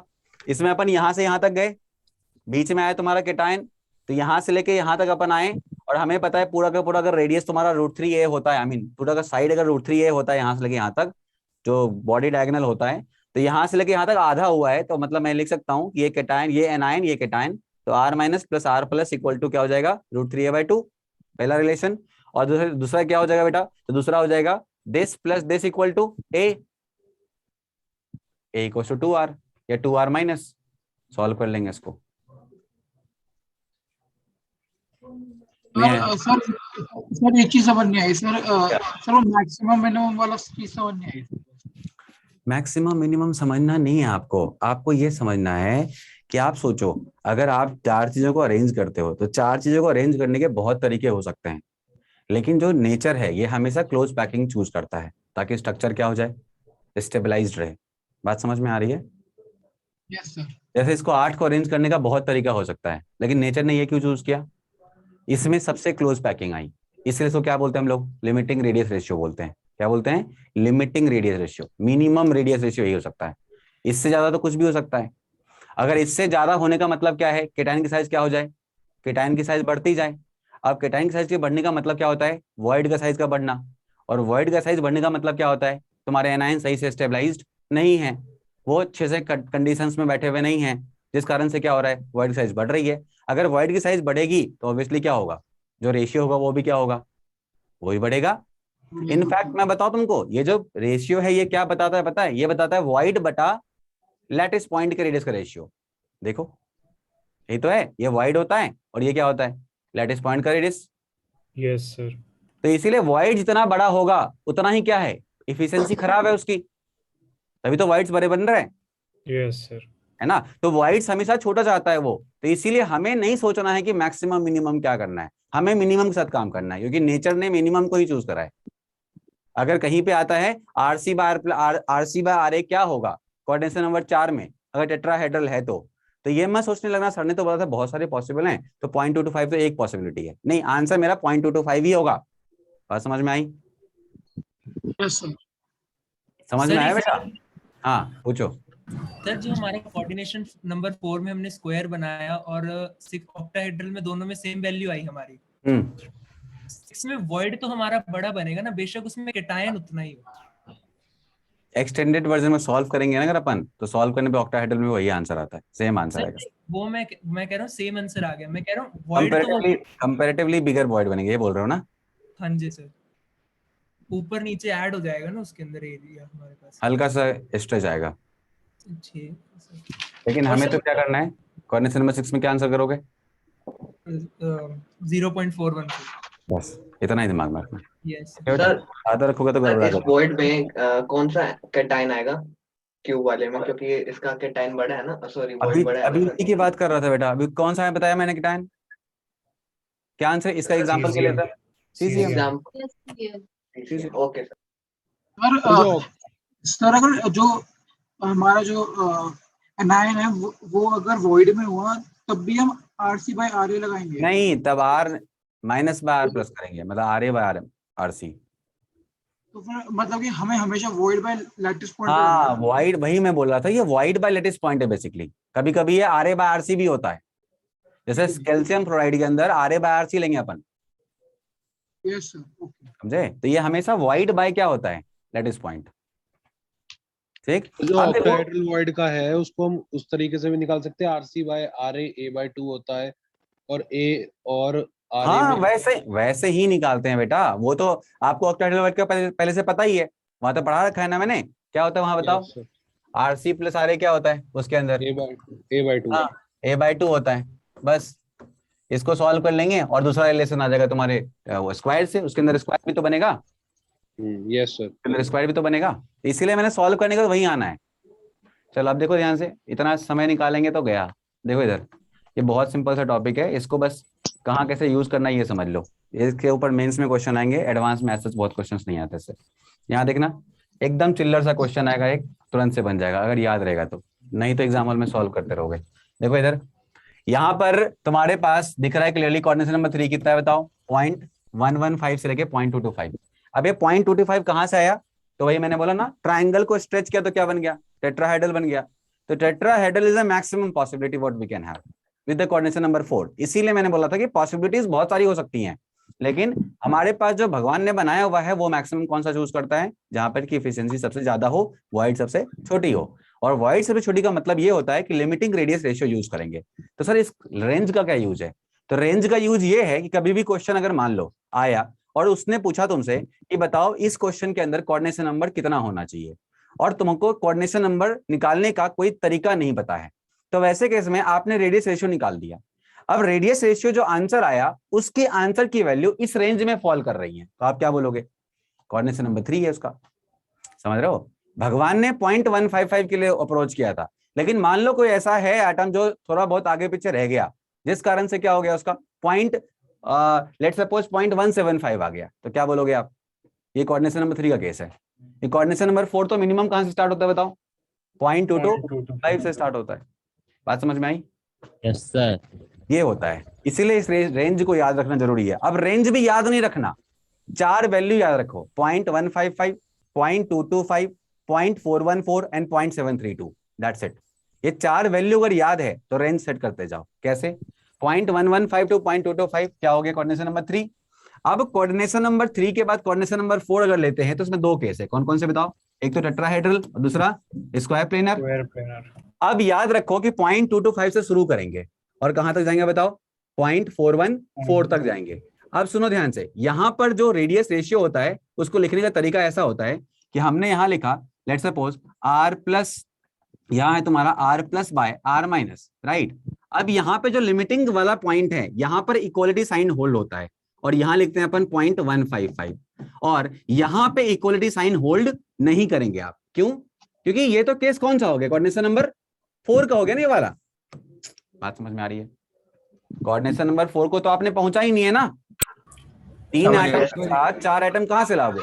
एटम तुम्हारे पास 3 है, तो आप 3 के साथ ही गेम कर सकते हो, तो 3 को ही आगे पीछे कर सकते हो। और मैक्स टू मैक्स जो पॉसिबिलिटीज हो सकती हैं वो क्या हो सकती है बताओ? 0.225 की हो सकती हैं, लेकिन वो भी हो नहीं सकती है, उसे थोड़ा सा पीछे रह जाएंगे अपन। तो जैसे 0.225 आया मतलब क्या हो गया? वो हो गया कोऑर्डिनेशन नंबर 4। इसलिए यहां पर हम इक्वलिटी होल्ड नहीं करेंगे और फिर क्या लिखेंगे बताओ? फिर अपन लिखेंगे 0.225। चाहो तो कहीं लिख लो तुम लोग 0.225। सिमिलर फैशन में यहां भी देखो 0.225 पे क्या होगा बताओ? इक्वलिटी होल्ड होगी। लेकिन 0.414 पे इक्वलिटी होल्ड नहीं होगी। जैसे 0.414 आ गया वो क्या बन जाएगा? स्क्वायर बन जाएगा, स्क्वायर प्लेनर है ना। अब वो टेट्राहेड्रल रहेगा ही नहीं, किसी तरह से टेट्राहेड्रल नहीं है, वो स्क्वायर प्लेनर बन चुका है। फिर अपन अगला करते हैं कि 0.414 इसका लिमिटिंग है, तो मैक्सिमम क्या हो सकता है? तो अगला वैल्यू जो बड़ी वाला हो तो वो कौन सा है बताओ? 0.732। भाई स्क्वायर, अभी जब हमने स्क्वायर प्लेनर में सॉल्व किया तो मिनिमम क्या आया है उसका? मिनिमम उसका 0.414 आया है, तो मैक्सिमम क्या हो सकता है? तो अगला कोऑर्डिनेशन नंबर के साथ जो भी होगा। अब अगला कोऑर्डिनेशन नंबर 6 होता है, बट 6 तो उतना ही लेता है जितना कि स्क्वायर लेता है, तो उसके बाद वाला सोचो। 8 है, 8 में कितना पॉसिबल है? 0.732। तो इसलिए अपन यहां पे फिर से क्या करेंगे? इक्वलिटी होल्ड करेंगे इसके साथ और इसके साथ लेस इक्वल। सिमिलर फैशन में, sorry less than similar fashion में कोऑर्डिनेशन नंबर 6 भी वैसा ही इक्वलिटी होल्ड करोगे इसके साथ और इसके साथ लेस देन। सिमिलरली आगे बढ़ेंगे और यहां पर 0.732 इसका मिनिमम है, तो मैक्सिमम क्या पॉसिबल है? मैक्सिमम 1 पॉसिबल है। 1 से बड़ा रेशियो नहीं हो सकता, बिकॉज ऑफ केटाइन की साइज एनाइन से कभी हम बड़ी नहीं लेंगे, या एनाइन की साइज केटाइन से हम कभी बड़ी नहीं लेंगे। वो स्ट्रक्चर पॉसिबल नहीं होता, इस दुनिया में ऐसे कोई स्ट्रक्चर है ही नहीं। इसलिए 1 तक हम लोग जाते हैं और 1 से भी थोड़ा पीछे 0.9999 तक रह जाएंगे, बट 1 नहीं टच करेंगे। तो अगर मान लो तुमने क्वेश्चन सॉल्व किया और वैल्यू आ गई 0.89, तो बताओ कोऑर्डिनेशन नंबर क्या पॉसिबल है? 8 पॉसिबल है। कुछ क्लियर है? स्क्वायर प्लेनर का एग्जांपल। Yes sir. तो ये वैल्यू का गेम है बेटा, और तुम्हें ना एग्जाम हॉल में से प्रूव नहीं करना है। ये तो प्रूव इसलिए करके दिखाया क्योंकि लगता है चलो ठीक है बच्चे कहां से आ गए वैल्यू। तो ये प्रूव करने का एक ही मात्र मोटो है, ये प्रूव नहीं करना आपको एग्जाम हॉल में। आपको सोचना है, दिमाग लगाना है, क्वेश्चन कर देना है। स्क्वायर प्लेनर का कोई एग्जांपल नहीं? हाँ बेटा क्या बोल रहे हो? स्क्वायर प्लेनर का कोई एग्जांपल नहीं है सर? स्क्वायर प्लेनर का एग्जांपल भी यहाँ पर दे रखा होगा ना 5-6, देखो नहीं इसका कोई एग्जांपल नहीं है सच। सर अगर वैल्यू 0.5 आ जाए तो हम उसको कोऑर्डिनेशन नंबर 4 लिखेंगे कि 6 लिखेंगे? पॉइंट क्या आ जाए? 0.5। हाँ, तो आंसर 0.4 अगर 5 आ जाता है, 0.5 का आंसर 4 और 6 होगा। लेकिन इन जनरल स्क्वायर प्लेनर में चीजें अरेंज नहीं होती हैं, तो ज्यादा मोस्ट प्रोबेबल आंसर क्या होगा? 6 होगा। ठीक है इन जनरल स्क्वायर प्लेनर में नहीं अरेंज होती हैं, तो आंसर होगा 6। जब भी 4 कोऑर्डिनेशन नंबर आता है ना, तो वो ऑक्टाहेड्रल ट्राई करता है, क्योंकि वहां पर क्या होता है? एफिशिएंसी कंपैरेटिवली ज्यादा होती है, जो पैकिंग होती है वो काफी ज्यादा होती है, अच्छी पैकिंग होती है, और वॉइड साइज क्या होते हैं उससे कंपैरेटिवली छोटे होते हैं। ठीक है बेटा, अजेनिस कर दूंगा बाबू। अब मैं तो अभी पढ़ाई पे ध्यान लगाएंगे क्या? क्लास के जस्ट बाद रिप्लाई कर दूंगा। अभी पढ़ाई पे ध्यान लगाएंगे? सर एक बार ये रिपीट कर दो कि कोऑर्डिनेशन नंबर 3 में 0 पॉइंट लाइक उसका मैक्सिमम कैसे आता है? मैक्सिमम कैसे नहीं आता है, मैं क्या बोल रहा हूँ ना, जब भी आप पॉसिबिलिटी एक्सप्लोर करोगे ना, तो आप देखो जैसे होता क्या है ना, कि लेट्स सपोज हम कुछ लेना चाहते हैं मार्केट जाके, हमने पॉसिबिलिटी एक्सप्लोर की, मेरे पास 10 रुपए हैं, 10 रुपए से कुछ लेना चाहता हूँ मैं, तो 10 रुपए को मैं 10 बेस्ट तरीके से इन्वेस्ट कर सकता हूँ, बिल्कुल कर सकता हूँ। लेकिन लेट्स सपोज कोई ऐसी चीज है जिसके लिए मुझे 11 रुपए की रिक्वायरमेंट है, तो मैं 10 से थोड़ा पीछे रह जाऊंगा ना। 10 रुपए से हो सकता है मैं ऐसा भी इन्वेस्टमेंट कर दूं जो किसी काम का नहीं है, ऐसा भी कर दूं जो बेस्ट हो सकता है, लेकिन एक ऐसा इन्वेस्टमेंट जो मुझे बहुत अच्छा लग रहा है, लेकिन उसके लिए 11 रुपए की जरूरत है, तो क्या करूंगा? मैं चाह के भी नहीं ले सकता ना। तो पॉसिबिलिटीज अगली वाली क्या होगी, जो अगले रिक्वायरमेंट के हिसाब से होगी। अगला रिक्वायरमेंट क्या है? कोऑर्डिनेशन नंबर 4 है, तो वो मेरा नेक्स्ट होगा। आई मीन वो मेरा ऐसा रिक्वायरमेंट है जिसको मैं इसके साथ अचीव नहीं कर सकता। किसी ने बना के नहीं देखा है उसको, किसी ने बना, इनफाइनाइट पॉसिबिलिटीज हैं। इनफैक्ट हम इस पे पहुंच भी कहां पाते हैं, इसे पीछे ही रहते हैं ना, इसे तो पीछे ही रहते हैं, हम पहुंच नहीं पाते हैं इस पे। हमें पता है ये रिक्वायरमेंट इतनी पूरी होगी जबकि कोऑर्डिनेशन नंबर 4 आ जाएगा। मतलब 4 एटम जब भगवान ने बनाया, मतलब 4 एटम को जब भगवान ने अरेंज करा, तो उसमें मिनिमम आ रहा था 0.225। तो मतलब ये हो गया कि इसके बाद जो भी है वो 3 के साथ भी बन सकते हैं। मिनिमम अगर उसका 0.225 है, तो उसके बाद जो भी इसके पीछे हैं वो सब क्या है बताओ? 3 के साथ बन सकते हैं। अब उसमें 3 में भी सबसे मिनिमम क्या हो सकता है? तो वो 0.155 है। क्लियर है? पॉसिबिलिटीज हैं, हम बना के नहीं दे सकते बेटा, बिकॉज ज्योमेट्री। कब ऑक्टाहेड्रल बोलेंगे? क्या बोलो, फिर से बोलो। अभी जस्ट एक बच्चे का क्वेश्चन था ना, अगर 0.5 हो तो क्या बोलेंगे, तो मैं बोलूंगा वहां पर 4 और 6 दोनों बोलेंगे। लेकिन अगर मान लो ऑप्शन में 4 है ही नहीं, तो आई विल गो विद 6। अगर ऑप्शन में 6 है ही नहीं, आई विल गो विद 4। और अगर दोनों हैं ऑप्शन में, तो दोनों के साथ जाऊंगा। ठीक है? बट ज्यादा पॉसिबिलिटी जो है वो कोऑर्डिनेशन नंबर 4 की होनी चाहिए। क्यों? आई मीन कोऑर्डिनेशन नंबर 6 की होनी चाहिए। क्यों? कोऑर्डिनेशन नंबर 6 जो है वो ज्यादा प्रेफरेबल अरेंजमेंट है। ऑक्टाहेड्रल अरेंजमेंट जो है वो ज्यादा बेटर अरेंजमेंट है स्क्वायर से। सर बस एक सिचुएशन डिस्कस करनी है, जब हमें कोई स्पेसिफिक एलिमेंट मतलब कंपाउंड दिया हुआ हो और उसका हमारे पास जो रेशो है वो मतलब 4 और 6 दोनों, जिसमें मैच 0.414 आ रही हो तब, और मल्टीपल चॉइस हो, तब हम 6 को टिक करेंगे क्योंकि 4 में तो कोई एग्जिस्ट ही नहीं करता। मतलब अगर कंपाउंड दे रखा है, कंपाउंड का नेम, कंपाउंड का नाम दे रखा है अगर, यस सर, और अगर मान लो उसके स्ट्रक्चर भी दे रखे हैं, मान नहीं उसके, अगर मान लो ये भी दे रखा है तुमको, कौन से टाइप का क्यूब है या क्यूबॉइड है, क्या है, राइट? आई मीन क्यूब में भी कौन सा वाला टाइप है, तो वैसे केस में तो फिर मैं तो बोल सकता हूँ ना उसके, क्योंकि उस बारे में मेरे को आइडिया होगा। अगर लेट्स सपोज कोई बोलता है कि स्ट्रक्चर जो है वो तुम्हारा बना हुआ है, चलो NaCl की बात कर लेते हैं, NaCl है, राइट? अब NaCl स्ट्रक्चर है, तो बताओ क्या होगा इसका कोऑर्डिनेशन नंबर? तो कोऑर्डिनेशन नंबर बताओ क्या होना चाहिए? Na+ और Cl- हो गया, राइट? अब वहां पे मुझे पता है कि Cl- 6 होंगे तभी एक Na+ आएगा। 6 के साथ ऑक्टाहेड्रल वर्ड बनता है नहीं? Yes sir.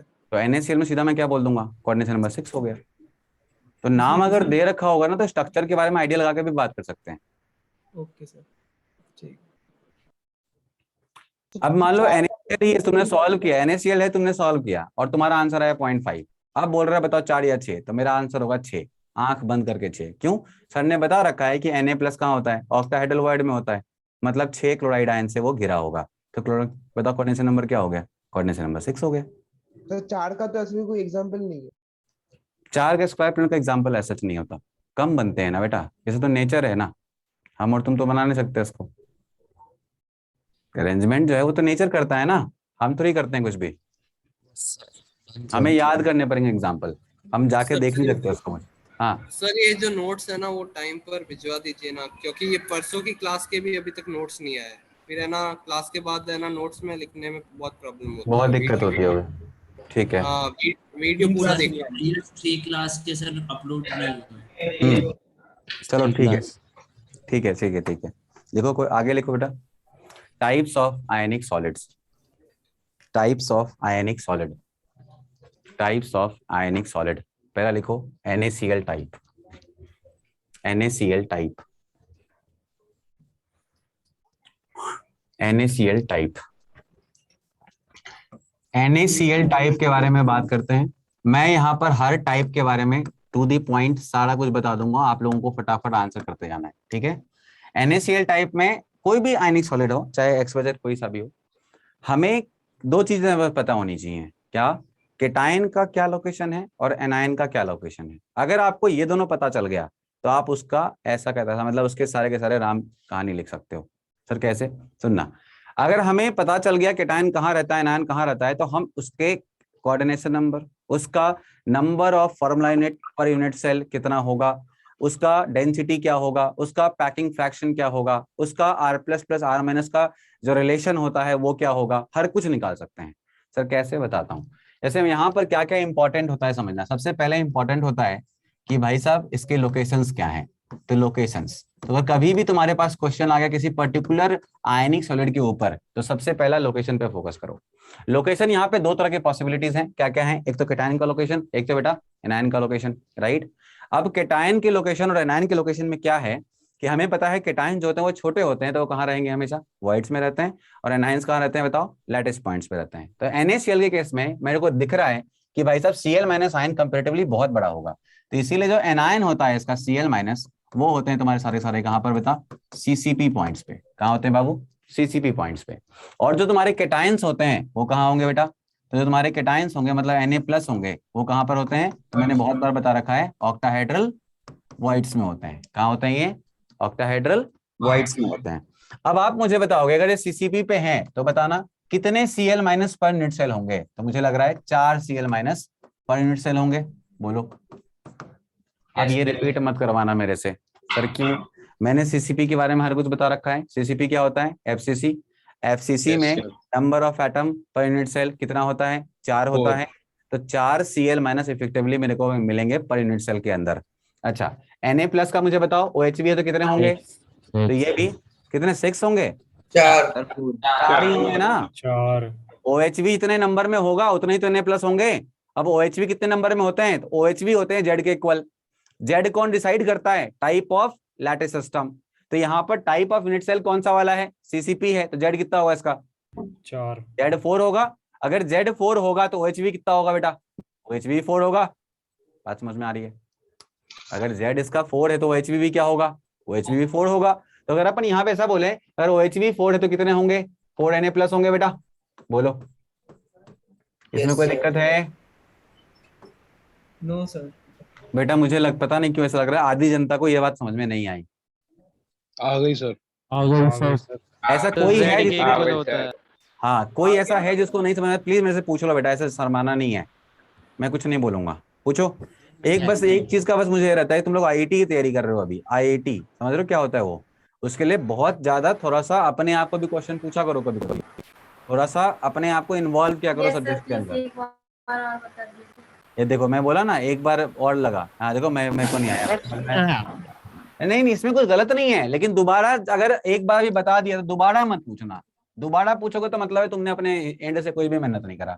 सुनो ध्यान से, यहाँ पर देखो हुआ क्या बेटा, घर कोई एक बनाता है, ये तो पता है सबको, घर कोई एक बनाता है और उसके वाइड्स में आके दूसरा रहता है, ये तो होता है। घर कोई बनाता है, उसने जो घर बनाए तो घर में वाइड्स बनेंगे, तो जो वाइड्स है उसमें कोई और रहेगा। जैसे फॉर एग्जांपल ईंट से बनाता है घर, ईंट से बनता है घर, तो ये घर में ईंट रहता है, घर में ईंट रहता है, घर में ईंट भी रहता है और लोग भी रहते हैं, isn't it? बोलो ना, घर में ईंट भी रहता है और लोग भी रहते हैं। अच्छा एक बात बताओ, बिना ईंट के लोग रह सकते हैं क्या? अच्छा कितने लोग रहेंगे, कितने लोग रहेंगे ये लोगों पे डिपेंड करेगा, ईंट के अरेंजमेंट पे डिपेंड करेगा, है ना? अच्छा अब यहाँ पे मुझे बताओ ईंट कौन है, किसने घर बनाया? Cl- Cl- ने बनाया। Cl- ने पहले घर बना के रख दिया है। अब Cl- ने घर कैसे बनाया बेटा? तो Cl- ने सारे के सारे FCC सेंटर को उठा लिया, मतलब CCP या FCC है कि नहीं, तो मैंने सारे के सारे Cl- को FCC सेंटर पे लगा दिया। FCC सेंटर क्या होता है बेटा? तो कॉर्नर प्लस क्या बेटा? Face centre, right. तो कॉर्नर प्लस फेस सेंटर पे मैंने सारे Cl- को लगा दिया। ये तुम्हारे सारे Cl- आ चुके हैं। अब ये तुम्हारे यहीं पे बस नहीं है, और कहाँ होंगे बताओ? और होंगे फेस सेंटर पे। बोलो तो मैंने इसके फेस सेंटर पे भी Cl माइनस बनाना शुरू कर दिया। अब जो Cl माइनस यहाँ पहुंचे ढेर सारे, इन्होंने क्या करा है, इन्होंने ही आपस में अब मिलने जुलने के कारण वॉइड्स बनाने शुरू कर दिए। एक फ्रंट पे है, एक पीछे वाले फेस पे, एक फ्रंट वाले फेस पे। ये वाला फ्रंट वाला फेस का है, बट दिख नहीं रहा होगा तुम्हें, तो मैं इसको इरेज करके थोड़ा नीचे बना देता हूं ताकि फ्रंट के फेस का लगे। तो ये वाला तुम्हारे टॉप के फेस का है फेस सेंटर, ये वाला साइड के फेस का फेस सेंटर, ये वाले भी साइड के फेस का फेस सेंटर, ये वाला पीछे के फेस का फेस सेंटर, और जो मैं अगला बनाने वाला हूं वो बनाने वाला हूं आगे के फेस का फेस सेंटर। तो आगे के फेस का फेस सेंटर मैंने यहाँ पर बना दिया। यहाँ पे तुम्हारे ये वाला फेस अगर है तो मान लेते हैं ये तुम्हारा फेस सेंटर है आगे वाले फेस का। ठीक है बेटा, अब देखो ये सारे बन चुके हैं, आगे पीछे दाएं बाएं हर जगह मैंने बना दिए हैं। इनफैक्ट थोड़ा एक और लग रहा है जो पीछे थोड़ा सा ऊपर लग रहा है, मैं उसको भी ठीक कर देता हूँ।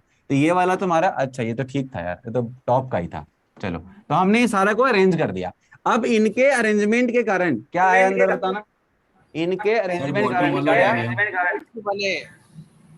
इनके हाँ वाइड्स बने। और उस वाइड्स में कौन आया बेटा, Na+।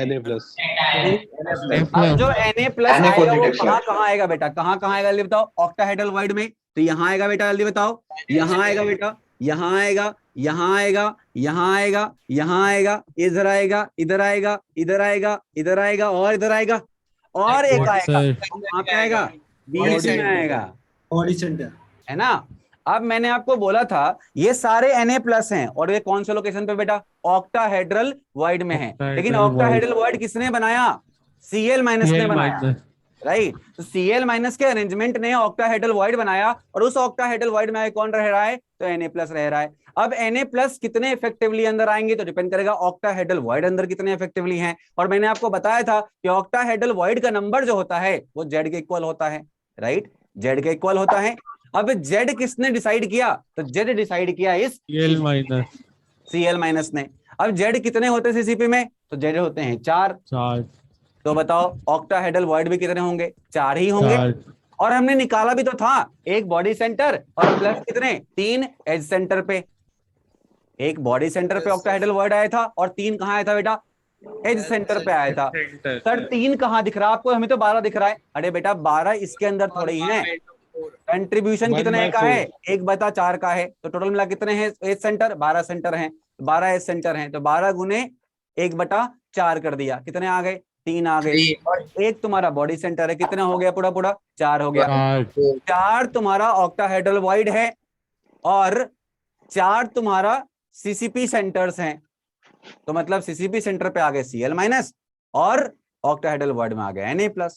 अगर ऑक्टाहेड्रल वर्ड में Na+ हैं तो वो 4 होंगे, और Cl- सीसीपी पे हैं तो वो भी 4 होंगे। अब जब दोनों जुड़ेंगे तो क्या बनेंगे, 4 NaCl, नहीं बोलो यस सर। अब बच्चा जिसको समझ में नहीं आया वो बताओ, समझ में आ गया बाबू। सर मेरे को एक बात पूछनी थी। आ गया सर, अच्छा सर। हाँ सर बताओ, कॉर्नर्स पे भी तो आ सकते थे ना Cl? कॉर्नर्स पे कौन सकते थे, Cl आए तो कॉर्नर्स पे Cl, ये सब वाइट वाइट Cl तो है। अच्छा ठीक है, मेरे को लगा सर आप सिर्फ फेस सेंटर वाले ही लिया है Cl। अरे चल, बिना कॉर्नर के फेस सेंटर कैसे बनेगा, वही तो सर मैं भी उसे सोच रहा था, बिना कॉर्नर के घर में रह रहा सर। फेस बनाया इन, तो फेस सेंटर कैसे बोलेगा भाई, दीवार बड़ी कोना नहीं है। ठीक है, बहुत बढ़िया आ गया समझ। आप देखो ध्यान से बाबू, सर ये सर आ गया समझ में, बट आपने फेस सेंटर नीचे क्यों नहीं लिया है, नहीं लिया क्या, नहीं लिया तो छूट गया हो बेटा, नहीं लिया है तो छूट गया। यहाँ भी एक बना दो बाबू, इधर भी एक बनेगा, छूट गया है मतलब समझो भाई, सीसीपी पॉइंट का मतलब है सारे फेस सेंटर्स होंगे, ये भी होगा यहाँ भी होगा। प्रिया जी समझ में आ गया बाबू अब, yes sir.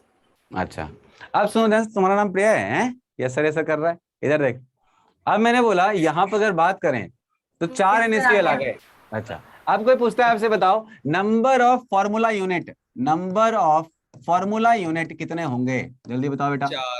Formula unit per unit cell कितने होंगे बेटा, तो पर यूनिट सेल हो जाएंगे 4। अगर 4 हो गए नंबर ऑफ फॉर्मूला यूनिट तो बताओ मुझे क्या करूं इसमें, कुछ नहीं करना है सर, हो गया खत्म। अच्छा अगला सुनो ध्यान से, अगला बताना है आपको। सर एक बार तो 4 कैसे लिखा है, इसमें भी बहुत सारे बच्चे कंफ्यूज होंगे। बेटा 4 ऐसे लिखा कि इस सब के मिला के अगर पूछा जाए इफेक्टिवली कितने NaCl बने एक यूनिट सेल के अंदर, तो मैं क्या बोलूंगा 4 NaCl बने एक यूनिट सेल के अंदर, राइट। हाँ, अब इसको मॉलिक्यूल नहीं बोलेंगे, क्या बोलेंगे बेटा, फॉर्मूला यूनिट बोलेंगे। क्यों? क्योंकि इनको फॉर्मूला यूनिट ही बोलते हैं आयनिक कंपाउंड्स को। क्या बोलते हैं बेटा? Formula unit. हाँ जी। अब देखो ध्यान से बेटा, अब इससे बाद कोई पूछता है कि बताओ क्या होगा इसमें कोऑर्डिनेशन नंबर, तो मैंने आपको बताया था यहां पर coordination number with respect to अलग अलग निकालना पड़ेगा, है कि नहीं। तो coordination number with respect to, जल्दी बताओ Na+ क्या होगा, क्या होगा बेटा। चलो सुनो ध्यान से बेटा, अब अगर कभी भी ऐसा क्वेश्चन आ जाए coordination number with respect to Cl- क्या होगा, अगर कभी भी ऐसा क्वेश्चन आ जाए तो सबसे पहले उसका कोऑर्डिनेशन नंबर निकालना जो वॉइड में रहता है। क्यों?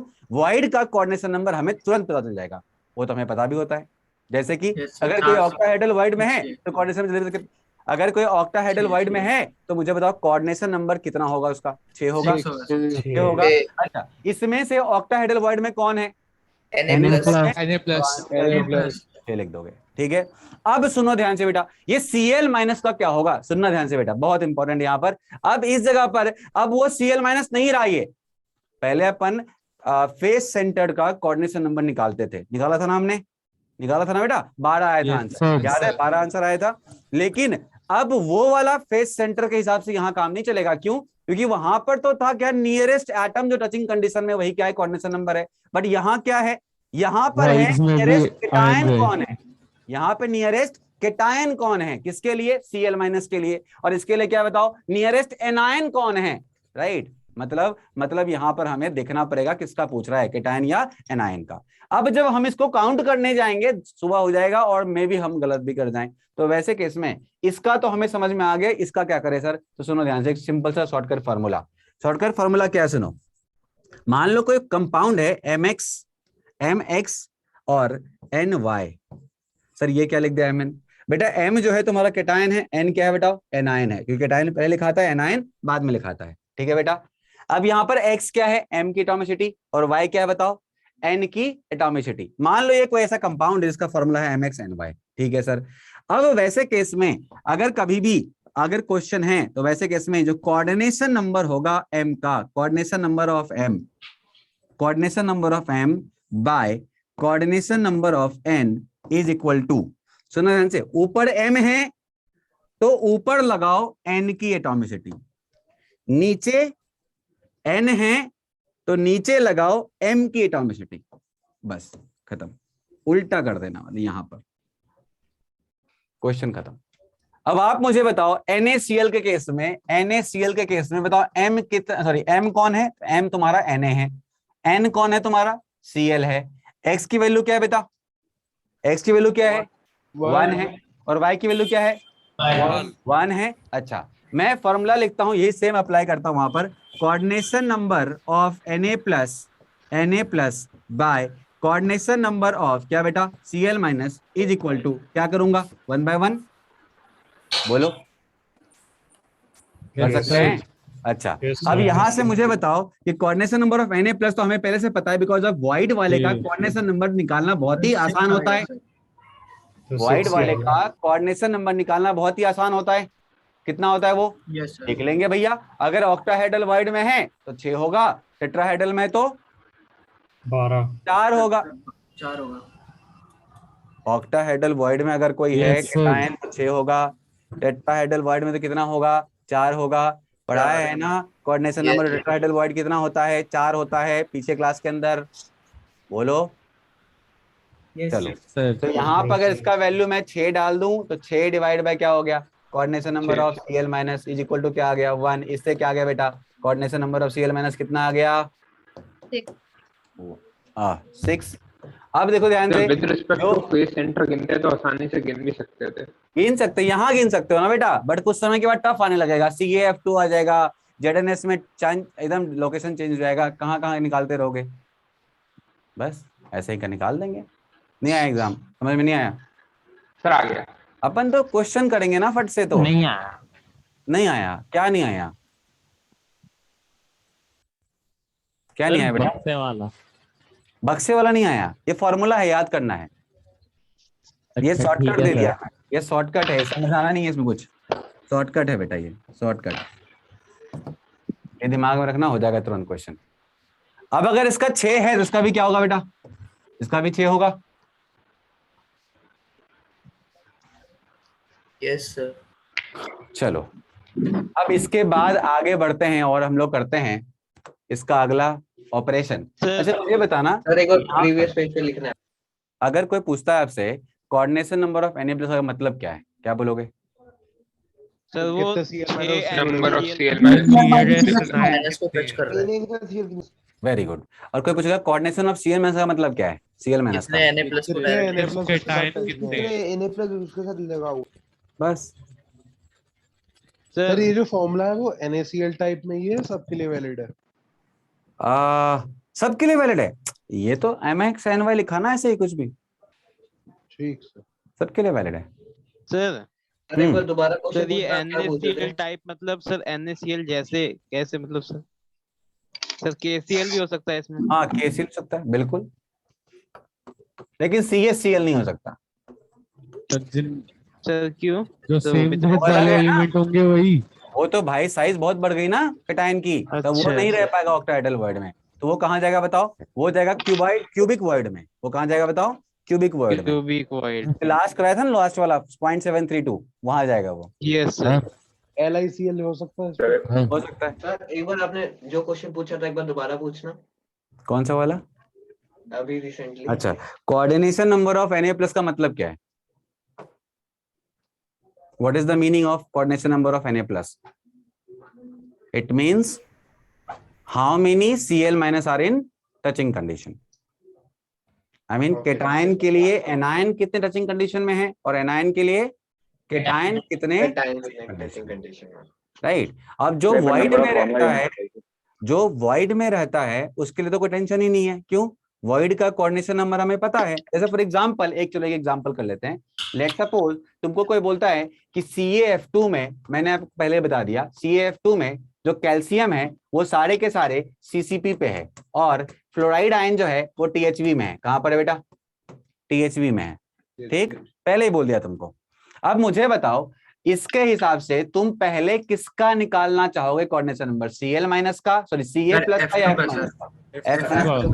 F2 का नहीं, F- का। F2 कुछ नहीं है यहाँ पर, F-, राइट। अच्छा, अब अपन देख सकते हैं कि ये THV में है तो मुझे बताओ कोऑर्डिनेशन नंबर ऑफ F- क्या होगा? जल्दी बताओ।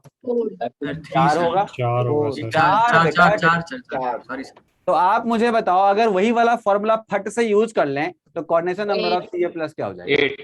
8। बताओ कितना समय लगा? 8। कितना समय लगा? 3 सेकंड। अब अगर कोई गिनना शुरू कर देगा तो सुबह हो जाएगी, और तो सुबह नहीं होगी, वो भी सिंपल है, लेकिन अपन तो ना क्यों दिमाग लगाएं, एग्जाम में खट से बना के निकल जाएंगे आगे। एक क्वेश्चन आना है वो भी एकदम चिल्लर जैसा मेंस के अंदर, कर लेंगे ऐसे ही। सर इस चैप्टर से क्वेश्चन कितने आते हैं? इस चैप्टर से बेटा मेंस में तो फॉर श्योर है एक क्वेश्चन, श्योर शॉर्ट, अगर 1 से 2 भी आ सकते हैं, और एडवांस में भी एक क्वेश्चन श्योर शॉर्ट 200%। और ये chapter one of the toughest chapter है तुम्हारे क्लास 12th का। कोई इसको स्टार्टिंग में पढ़ाना नहीं चाहता इसलिए हर जगह सर दुगना सर इस चैप्टर में है ना। सर स्कूल में तो ऑर्गेनिक स्टार्ट करा दिया। सर स्कूल में तो ऐसे पढ़ाया कुछ समझ नहीं आया इसको। यहाँ समझ में आ रहा है? Yes sir. हमारे स्कूल में पढ़ाया ही नहीं, कह रहे कोर्स में से कटा हुआ है। अरे यहाँ भी हमें, हमारे जब स्टार्ट होता ना कोर्स फ्लो बन रहा था ना, तो सबने बोला पहले सोल्यूशन स्टार्ट करेंगे, बच्चे फर्स्ट ईयर में बहुत ज्यादा भड़क जाएंगे। हमने बोला देखो समय दे दो, 8 क्लास 6 क्लास हर क्लास मत करो, इसमें 10-12 क्लास दे दो, आराम से पढ़ा देंगे तो समझ भी जाएंगे। और पहला चैप्टर है, हर जगह टेस्ट में वही आता है, तो बेटर है कि बच्चे भी थोड़ा कॉन्फिडेंट रहेंगे अपने स्कूल के अंदर। तो इसलिए मैंने उठाया इसका जिम्मा कि मैं पढ़ाऊंगा इसको। और अब तुम्हारे डाउट्स जो तुम्हारे आ रहे हैं, ये हर साल आते हैं ऐसे डाउट्स, क्योंकि होता क्या है ना, अपन कुछ अपने ना कोई सॉलिड के स्ट्रक्चर देखे ही नहीं है लाइफ में। जैसे पानी आपको दिखता है ना, सॉलिड के अंदर क्या चला आपने कभी देखा है क्या आज तक? ये नहीं देखा आपने। तो इसके अंदर ना जो चीजें आपको पढ़नी है वो आपको या तो समझ लेनी है थोड़ी बहुत मैथमेटिकली, और एग्जाम्पल्स याद कर लेने हैं। तो यहाँ पर दोनों क्लब हो जाता है, और ऊपर से विजुअलाइजेशन है, 3D विजुअलाइजेशन है भाई, बिना सोचे कुछ हो ही नहीं पाएगा इसके अंदर। तो इसलिए चैप्टर थोड़ा सा टफ हो जाता है। बाकी सोल्यूशन चैप्टर के बाद आने वाला है, बहुत ही चिल्लर चैप्टर है। उसके अंदर सब कुछ तुम्हें फील है कि हाँ हाँ ऐसा होना चाहिए, होता ही होगा, होगा ही, क्योंकि वहां पर ऐसे पानी वानी वेपर वेपर के ऊपर काम चल रहा होगा। उसके बाद एक चैप्टर आएगा, उसके बाद आएगा इलेक्ट्रोकेमिस्ट्री। वो भी आसान चैप्टर है, बिकॉज ऑफ उसके अंदर भी जो तो रिडक्शन ऑक्सीडेशन चल रहा होता है, वो भी ठीक ठाक है, वो भी उतना आसान नहीं है, अच्छा चैप्टर है। काइनेटिक्स आसान है अगर तुम्हें सिंपल लेवल पढ़ाया जाए, टफ में पढ़ाया जाए मतलब आईआईटी एडवांस के ऊपर पढ़ाएंगे तो थोड़ा सा अच्छा लेवल है उसका। बस यही 4 चैप्टर इसके अंदर है। फिर उसके सरफेस केमिस्ट्री रटना है, कुछ नहीं बचा उसके अंदर, कुछ है ही नहीं ऐसा पढ़ाने लायक बहुत ज्यादा। 3-4 चैप्टर। अगला चैप्टर कौन सा कराएंगे? अगला चैप्टर कौन सा कराएंगे? अगला चैप्टर पढ़ाएंगे, अगला चैप्टर पढ़ाएंगे फैजल सर, और वो पढ़ाएंगे लिक्विड सॉल्यूशन। सर इस टॉपिक के बाद आप डिफेंस करोगे? सर इसमें नंबर ऑफ फार्मूला यूनिट कितना होगा? इसके अंदर यस सर। हो गया बंद, तो देख लो, कर लो 4 बनेंगे इसमें। इसके नंबर कितने हो गए? इसके नंबर हो गए 4 CA प्लस बना, और कितने बनेगा THV में? तो 8 F माइनस, तो मिक्स कर दो, कितना बनेगा? 4 CaF2। सर ऑर्गेनिक कब से स्टार्ट होगा सर? अभी पता नहीं बेटा, ऑर्गेनिक में समय है, अभी इनऑर्गेनिक स्टार्ट होगा, अभी हिमांशु पांडे सर आएंगे। एग्जांपल्स याद रखने पड़ेंगे। इसका एग्जांपल और भी है, सारा F2 है इसका, इसी का एग्जांपल। इनऑर्गेनिक आप नहीं पढ़ाओगे? पहले एक बच्चा बोलो, 10 बच्चे कर दो। इनऑर्गेनिक आप नहीं पढ़ाओगे? इनऑर्गेनिक केमिस्ट्री मैं नहीं पढ़ाऊंगा, वो पढ़ाएंगे हिमांशु पांडे सर। हाँ बेटा पूछो। फिर से बोलो, तेज बोलो। सर फार्मूला यूनिट कैसे निकला सर? 1 मिनट रुक जाओ बेटा, कुछ और पूछ रहे हो। हाँ पूछो बेटा। कोऑर्डिनेशन नंबर का फ्रैक्शन में आ सकता है? बेटा एटम आयन कैसे फ्रैक्शन में आ सकता है? ऐसा हुआ है किसी ने आधा एटम को टच किया हो?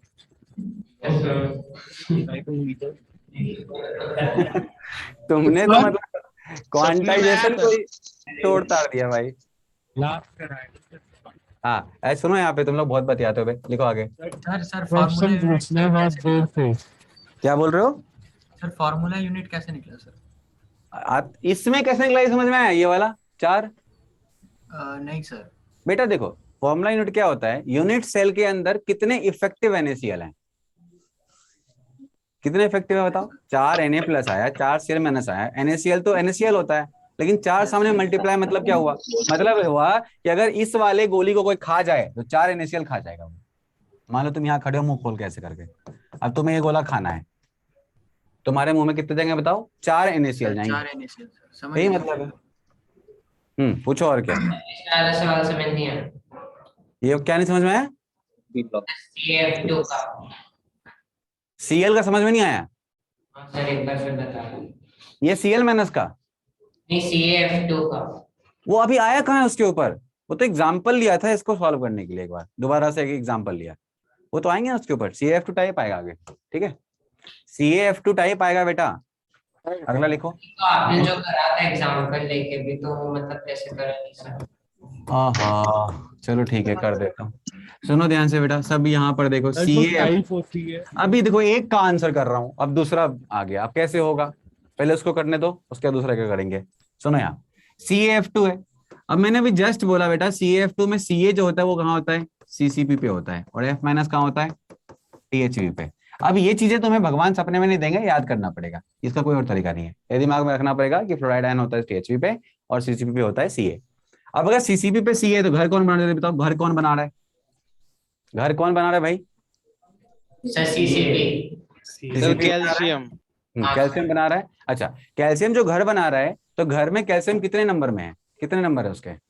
4 नंबर है। बस तुम्हें तो सब समझ में आ ही रहा है भाई, क्या फालतू में ये कर रहा है। 4 तुम्हारे Ca+ है ना? तो 4 तुम्हारे Ca+ हो गए।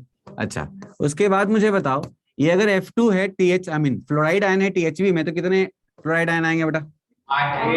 8 आएंगे। तो हमने लिख दिया 8। देखो टाइम मेरा कैसे पास करा रहा है, ये सब इसको पता है। अब दोनों को और कंबाइन कर लें तो तुम ही बताओ कितने CaF2 बनेंगे। ये तो पता है कि CaF2 फॉर्मूला होता है, CaF नहीं होता। CaF होता है क्या? CaF2 होता है, राइट? तो कितने बनेंगे बेटा? ये 4 बनेंगे। अच्छा, अगर ये THV में है तो बताओ मुझे, अगर ये फ्लोराइड आयन वाइड में है तो इस फ्लोराइड आयन का कोऑर्डिनेशन नंबर क्या होगा? 4। बेटा THV का मतलब होता है वो टेट्राहेड्रल वाइड में है। अब टेट्राहेड्रल वाइड कैसे बनता है? 4 से बनता है, तो 4 उसके आसपास रहे होंगे, तो बता कोऑर्डिनेशन नंबर क्या होगा? 4 होगा। 4 हो गए कोऑर्डिनेशन नंबर। ये समझ में आया भाई गूंजता हुआ आवाज? नहीं सर। देखो वही वही तो बोलो ना, THV कैसे बना था, टेट्राहेड्रल वॉइड कैसे बना था, याद करो। 3 आए थे प्लेन में, एक इसके ऊपर से आया था। हाँ सर। सर तो ऐसे 8 नहीं बनेंगे? क्या 8 नहीं बनेंगे टेट्राहेड्रल वॉइड्स? 8 बनेंगे, बट कोऑर्डिनेशन नंबर क्या होगा? कोऑर्डिनेशन नंबर का मतलब होता है जो वॉइड के अंदर हैं वो कितने आयंस को टच कर रहे हैं। अच्छा हाँ समझ गया। हाँ 4। 4 ही तो होंगे ना। हाँ सर। 8 तो उसके नंबर हैं टोटल मिला के, तो उस 8 के नंबर से ही तो हमने यहाँ 8 F माइनस लिखा है ना। जी सर जी सर। क्योंकि 8 THV बन रहे हैं इसलिए 8 जगह पे कौन है? फ्लोराइड आयन है। लेकिन उस फ्लोराइड आयन में से एक फ्लोराइड आयन को उठाओ और उसको पूछो तेरे को कितने Ca+ टच कर रहा है, वो क्या बोलेगा? 4 टच कर रहा है मेरे को, 3 face centre, 1 corner, isn't it? जी सर। तो बताओ क्या होगा? कोऑर्डिनेशन नंबर 4 हो गए। हाँ सर। अब अगर इसका 4 है तो इसका कितना होगा? तो फॉर्मूला यूज कर लेंगे। हमने अभी जस्ट बताया था कि coordination number of Ca2+ coordination number of Ca2+ by coordination number of F minus is equal to, अब यहाँ पे CaF2 तो Ca1 हो गया, F2 हो गया, तो 2 ऊपर लिखो 1 नीचे लिखो। ये तो बताया था अभी जस्ट, x/y। तो वैसे केस में या y/x जैसे करना, y/x से इसको x कर लिया, इसका y लिया। तो अब अगर मल्टीप्लाई किया जाए तो मुझे पता है ये 4 होता है, अभी जस्ट निकाला वहां पे, तो ये 4 लग दो, ऊपर वाले का निकल जाएगा। नहीं आया अभी भी? सर आप हो गया? जी। हाँ, आप क्यों नहीं पढ़ा रहे हो इनऑर्गेनिक? बेटा इनऑर्गेनिक में वो जो हिमांशु पांडे सर हैं वो बहुत अच्छे टीचर है भैया, बुक सब लिख रखे हैं। ऐसा नहीं है, हम लोग सब मिलके पढ़ा रहे हैं ना। मैं जैसे इस चैप्टर को लिया, अगले वाला वो सर फैजल सर ले रहे हैं, फिर मैं बीच में नहीं हूँ कुछ दिन तो हिमांशु पांडे सर ले रहे हैं, फिर मैं वापस आ जाऊंगा तो मैं स्टार्ट करूंगा इलेक्ट्रोकेमिस्ट्री, हो सकता है। बट ऐसे ही चलता रहेगा, अपन सब अच्छे टीचर ही पढ़ाएंगे आपको, बहुत अच्छे टीचर।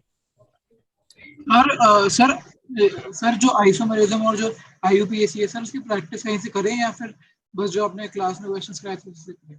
प्रैक्टिस करो भैया, बिना प्रैक्टिस कुछ थोड़ी होता है। सर कौन सी बुक से करें? तुम्हारी मर्जी है, सर आप बता दो सर कोई बुक का नाम। तुम्हारे पास कौन सी बुक है? सर अभी तो कोई नहीं है सर। अगर कोई नहीं है तो ले लो। कौन सी सर? हिमांशु पांडे ले लो, अच्छा है वो भी, DRE पब्लिकेशन। ठीक है, अब सुनो ध्यान से बेटा, डेंसिटी क्या होता है बताओ? Mass by volume. यस। अच्छा, अगर डेंसिटी यहाँ मास बाय वॉल्यूम है तो क्या मैं सीधा मास ले लूं ऐसे ही? अब तो यहाँ एक एटम तो है नहीं भैया, यहाँ तो 2 तरह के आयन्स हैं, इजंट इट? यहाँ तो 2 तरह के आयन हैं। तो अगर अपन यहाँ लिखते हैं मास, तो मास क्या लिखोगे बेटा? तो 4 times of mass of Na plus 4 times of, ऐसे यहाँ पे Na से डिवाइड भी कर देते हैं, 4 टाइम्स ऑफ क्या बेटा? मास ऑफ Cl माइनस, या तुम चाहो तो एक साथ लिख लो 4 times of mass of NaCl divide by क्या हो जाएगा बेटा?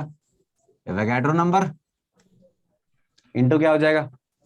वॉल्यूम क्या होगा? वॉल्यूम क्या होगा? AQ।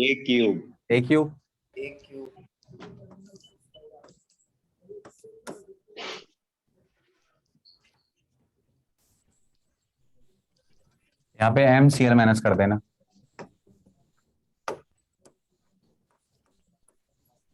अच्छा, ये अलग अलग इसलिए लिखा हुआ हूं क्योंकि हो सकता है कभी कभी एनायन के नंबर कम और कैटायन के ज्यादा, या हो सकता है कभी कैटायन के ज्यादा एनायन के कम, जैसे कि CaF2 देखा, Ca था 4, F था 8, तो अगर तुमने एक साथ लिख दिया तो फिर हो सकता है गड़बड़ भी हो जाए, या फिर तो तुम सीधा लिख दो 4 गुने CaF2 मास ऑफ CaF2, वो भी चलेगा, सही है, कोई दिक्कत नहीं है उसमें। अच्छा, अब अगर कोई आए पूछा पैकिंग एफिशिएंसी क्या होगी, बताओ क्या करोगे? P क्या करेंगे P में? तो फटाफट निकाल देते हैं P क्या हो जाएगा बेटा? क्या होता है फॉर्मूला इसमें? फॉर्मूला क्या होता है?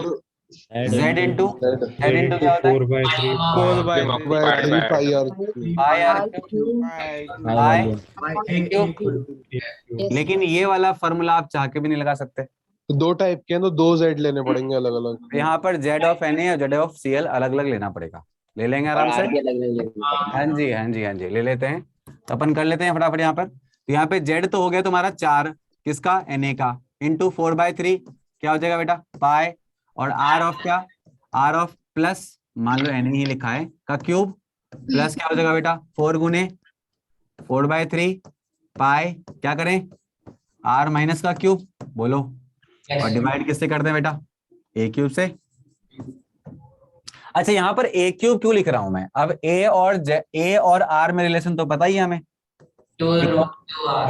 ये कौन सा रिलेशन होगा बेटा याद करो, ये कौन से वर्ड में है, कौन से वर्ड में है, ये ऑक्टाहेड्रल वर्ड में है। तो ऑक्टाहेड्रल वर्ड में क्या होता है, तो ऑक्टाहेड्रल वर्ड में होता है रिलेशन क्या होता है बेटा R plus R minus equal to a/2, याद है? यस सर, याद है सबको? मैं यहाँ लिख दूं 2 गुने आर प्लस आर माइनस का होल क्यूब, क्या कोई दिक्कत है इसमें? ये समझ में आया कैसे किया मैंने? Yes sir. ये कहाँ से उठाया, ये कहाँ से आया, ये कहाँ से आया? ऑक्टाहेड्रल OHV से आया ये रिलेशन। अब क्या करें, अब सॉल्व कर लेते हैं इसको। सॉल्व करने के लिए भी थोड़ा दिमाग लगाना पड़ेगा बेटा।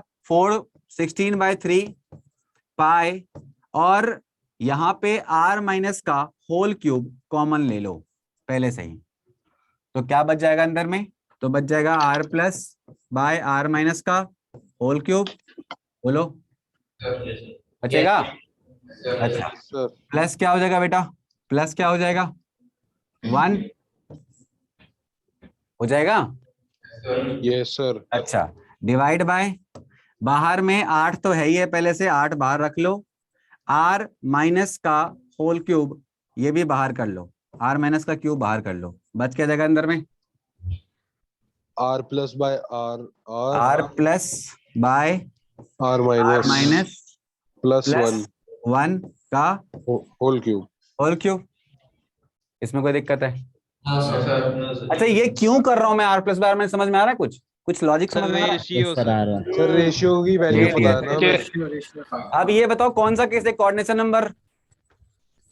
सर नीचे हमारे पास तो डायरेक्ट रिलेशन था ना ए के लिए, ए और आर माइनस, या तो यहाँ पर डायरेक्ट ए और आर माइनस आर प्लस के बिना वाला, ए और आर माइनस का रिलेशन, हाँ वो भी यूज कर सकते हैं, कोई दिक्कत नहीं, वो भी बच जाएगा। सही बोल रहे हो, वो भी कर सकते हैं, बिल्कुल कर सकते हैं। क्या कर सकते हैं, एक और रिलेशन यूज कर सकते हैं बेटा, उससे भी वही आंसर आएगा अल्टीमेटली, उसको भी ऐसे ही सॉल्व किया था ना हमने। क्या आंसर आएगा बताओ? ये जो हमने रिलेशन निकाला है वो तो ऐसे ही सॉल्व करके निकाला है ना बेटा, क्या आएगा उससे? तो इससे आ जाएगा तुम्हारा 2r minus equal to a, यही है ना? अगर फेस सेंटर होगा ना, तो फेस सेंटर होगा। अच्छा समझ में आया? क्या करूं फिर? 4r इक्वल टू √2 है। 4r इक्वल्स टू आ गया समझ में? ये भी कर सकते हैं, बिल्कुल कर सकते हैं। इससे क्या आ जाएगा a इक्वल टू, या तो इसको सॉल्व कर लो, या अगर इसको नहीं सॉल्व करना है तो यहीं पर, ये ऊपर तो ऐसा ही रहेगा, ऊपर को चेंज नहीं कर सकते आप, नीचे चेंज कर सकते हो बस। क्या कर सकते हैं, इसको सॉल्व करके वही आंसर आएगा, otherwise 16 pi into R minus का होल क्यूब, और इसको हम अंदर पहले लिख लेते हैं, क्या बताना पॉइंट, क्या हो जाएगा ये 414 प्लस 1, बोलो यही होगा ना 0.414, कोऑर्डिनेशन नंबर 6 है ना यहाँ पर, इसका होल क्यूब होगा ना? हाँ इसका होल क्यूब, ये कोऑर्डिनेशन, अच्छा इसका होल क्यूब ना, अंदर वाले का इसका होल क्यूब होगा। ये कोऑर्डिनेशन नंबर 4 है ना बेटा? Yes sir. हाँ यस सर, चिल्लर कोऑर्डिनेशन नंबर 6 है सब में, यस सर। अब नीचे बता क्या करें, नीचे ए की जगह पे क्या रख दें, तो 4r माइनस बाय √2 का होल क्यूब, या तो इससे सॉल्व कर ले, 2 बार सॉल्व करना पड़ेगा, थोड़ा टफ हो जाएगा सॉल्व करना, तो इससे जल्दी हो जाएगा कंपैरेटिवली। सॉल्व करने के बाद बताना कितना आंसर आ रहा है, इतना आसान नहीं है सॉल्व करना, सॉल्व करना पड़ेगा इसको। यहाँ से आ गया तुम्हारा 16 पाई बाय 4 4 जा 16 इंटू 4 कितना होगा बेटा 64। ऊपर क्या मल्टीप्लाई होगा √2 इंटू 2 मतलब 2√2, और उसके बाद क्या बचेगा, आर माइनस आर में चला गया तो क्या बच जाएगा अंदर में 0.414 का होल क्यूब प्लस 1, बोलो ये बचेगा। 8 डिवीजन में ये 16 बची। कितना आंसर बताओ ना, आंसर बताओ कितना आ रहा है, आंसर चाहिए मेरे को। या तो तुम यहाँ भी प्लेस करके निकाल सकते हो बेटा। सिंपल क्या कर देंगे यहाँ पर, सिंपल क्या कर देंगे यहाँ पर 0.414 डाल देंगे, सेम आंसर आएगा। आएगा ना सेम आंसर, बोलो सेम आंसर आएगा। चलो बताओ कितना आ रहा है। हाँ बेटा पूछो। सर वो 16/3 और 8/3 और 8 कहाँ पे? क्या फिर से बोलना। सर वो 3 और 8 कहाँ पे गए? 3 और 8 कहाँ पर गए? कौन से 3/8 कहाँ पे गए? 16/3 हाँ और उसमें नीचे 8 भी है। 4 4 जा 16। अच्छा ये 3 छूटा हुआ, नीचे का 3 कॉमन रह गया। हाँ 3 छूटा हुआ, देख लो। और 8 भी सर, 8 भी है। 8 कहाँ छूटा है? 8 तो ले लिया ना, 4 आ गया ना बेटा। अभी इस रिलेशन यूज कर रहे हो ना। मैंने क्या बोला, या तो ऐसे सॉल्व कर लिया, ऐसे सॉल्व कर ले। मतलब 8 भी ले लेगा, रिलेशन भी यूज कर लेगा, क्या है हलवा है, खा लेगा बस कहीं भी। एक और तरीका है सॉल्व करने का, इतना ही नहीं है। तुम्हारे दिमाग चल रहा होगा तो एक और तरीका है इसका, बताऊं क्या तरीका है? इससे भी आसान हो जाएगा, इससे भी आसान हो जाएगा। हाँ सर तो बताइए सर। इससे आसान कैसे बात, सुनो ध्यान से। देखो यहीं से उठाओ सीधा, मतलब इसको जो हमने ऐसे लिखा ना, तो मैं इसी चीज को क्या लिख सकता हूँ, सुनना। मैं इसको यहाँ से उठाता हूँ, पहले इसको कॉपी कर लो तुम लोग, फिर बताता हूँ। बोलो या तो ये तरीका हो सकता है या तो ये तरीका, दोनों में से कोई भी यूज कर लो, आंसर ले आओ। फिर मैं इसको इरेज करके बताऊंगा क्या तरीका और यूज कर सकते हैं। 0.79 आया। 0.79 बिल्कुल परफेक्ट आंसर आ रहा है। तो 0.79 आ रहा है, मतलब क्या हो गया बेटा? 79%। Yes sir. अच्छा एक बात बताओ, 79% अगर है तो मतलब वॉइड कितना होगा? 21%। 21%। अच्छा मुझे बताओ केटायन कितना होगा? 21%। 21% से कम होगा सर। हाँ वो तो अभी भी 21% तो अभी भी वाइड है। वाइड में आने के बाद भी वाइड बचेगा ना बेटा। वाइड तो तुम्हारा ऑक्टाहेड्रल था, एटम तो है स्फेरिकल, आयन तो है स्फेरिकल। हाँ जी 74 माइनस 79, आई मीन 79 माइनस 74 कितना आएगा? 5%। कोई पूछेगा बताओ सर 79 माइनस 74 कैसे हुआ? बेटा 74 पे तो तुम्हारा एनायन है, सीसीपी पे FCC। अच्छा हाँ, सीपी तो 74 होता है ना। तो ये जो 5% बढ़ा हुआ दिख रहा है वो किसका है? वो केटायंस का है। केटायंस का है, क्योंकि भाई एनायन सीसीपी पे है, वो तो 74% ले ही रहा है। अब जो बचे हुए थे 26%, उसके से 5% किसने ले लिया? केटायन ने ले लिया। तो अभी भी 21% क्या है? 21% अभी भी क्या है बेटा? खाली है। तो अगर यहाँ पर 3 आंसर आएंगे, क्या क्या बेटा? परसेंटेज Cl माइनस कितना होगा? 74। परसेंटेज Na प्लस कितना होगा बेटा? 5।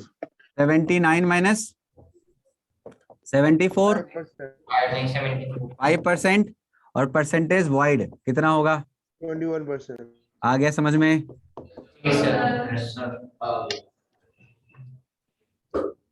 तो मैंने बताया था ना आपको कि वॉइड में आने के बावजूद क्या होगा? कुछ ना कुछ अभी भी खाली होगा। तो बच्चे बोल रहे थे सुबह में, सर वॉइड में आ जाएगा तो पूरा पैक हो जाएगा क्या? पूरा पैक फिर भी नहीं होगा, क्योंकि भाई स्फेरिकल थोड़ी है वॉइड।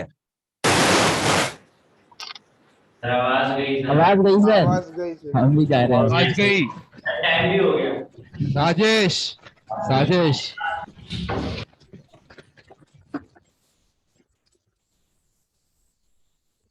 सर ने क्या लिखा है? सर ने क्या लिखा है? राजेश क्या मतलब होता है इसका? किसी टाइमर लगा रखा है, क्लास का टाइम खत्म होते ही बंद हो जाता है।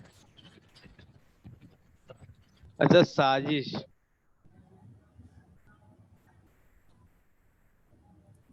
नहीं सर मत रोइए सर।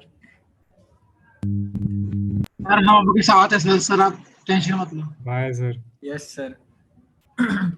सर वो लास्ट वाली Thank you, स्टाइल sir. लगा दीजिए। सर चलेगा क्या? क्या कर रहा है? नहीं है।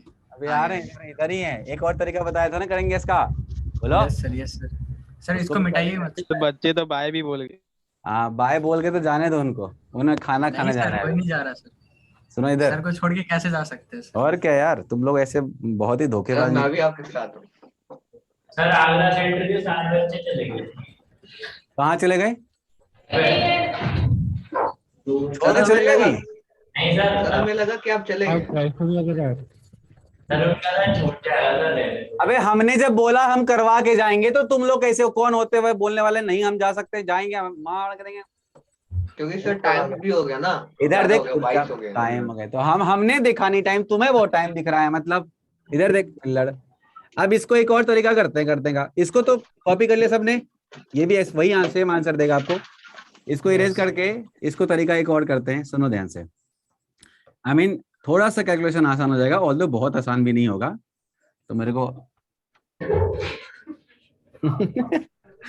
बहुत आसान भी नहीं होगा बेटा, थोड़ा सा आसान हो जाएगा। सुनो ध्यान से तुम लोग को बिठाने का एक तरीका था, साजिश है साजिश। देखो इधर हमने क्या करा, सुनो 4/3 पाई आर, सुनो ध्यान से, आर प्लस का क्यूब, ठीक है। यहाँ पे 4 से मल्टीप्लाई कर दिया, प्लस 4 इंटू 4/3 पाई क्या हो गया बेटा, आर माइनस का क्यूब।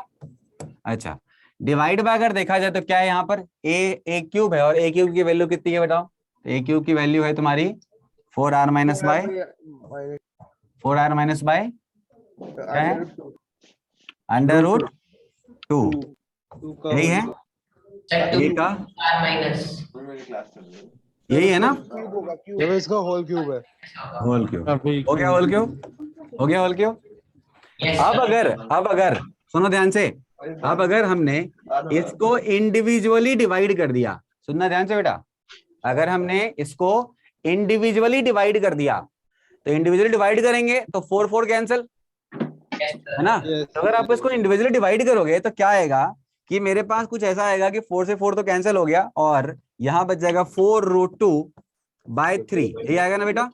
इंटू क्या आ जाएगा, नीचे 4 बचेगा, सुनो ध्यान से, इंटू क्या बच जाएगा 4r plus by r minus का क्या बेटा, होल क्यूब। सर 8√2 आएगा। यस सर 8√2 कैसे आएगा, 2√2 बनेगा ना क्यूब को है। अच्छा क्यूब भी है ना, उसको हमने लिया नहीं है, चलो ठीक है। आंसर से नीचे 4 बच जाएगा सर। हाँ समझ गया, अरे ठीक है भैया हो गया, ठीक है अब तो ठीक है, हाँ सर अब सही है, अब तो कोई दिक्कत नहीं है ना। हाँ चलो, हमें थोड़ा यहाँ नजदीक से कम दिखता है भाई, पूरा व्हाइट है यहाँ पर। अब सुनो ध्यान से, तो ये तुम्हारा हो गया, अच्छा 4 4 जा 16 और 16 4 जा अभी भी नहीं हुआ है ठीक भाई, 4 4 जा 16 16 4 जा कितना होगा बेटा 64 1/√2 बचेगा, 1/√2 बचेगा। देखो बहुत सारा तो सॉल्व हो ही गया ऐसे, हम तो और इतना भी टफ नहीं आएगा, इससे भी आसान हो गया, तो सॉल्व करके तुम लोग खुद बताना चाहिए, हमें बताना पड़ रहा है। चलो कोई नहीं, 4 4 जा 16 4 जा 64 आ गया राइट, तो यहाँ पे 4 4 जा 16 है तो क्या बच जाएगा। हाँ बेटा, इसका सीधा आंसर ना याद कर ले। नहीं सीधा आंसर क्यों याद कर लेंगे, इसका सीधा आंसर नहीं याद करेंगे। क्या हो गया बेटा 16√2 आ गया, यहाँ पे 3, हम अब ज्यादा दिमाग नहीं लगाएंगे, हम 4 से 4 बार में कट गया, ये सॉल्व कर लोगे, अभी सॉल्व कर लोगे ना आराम से।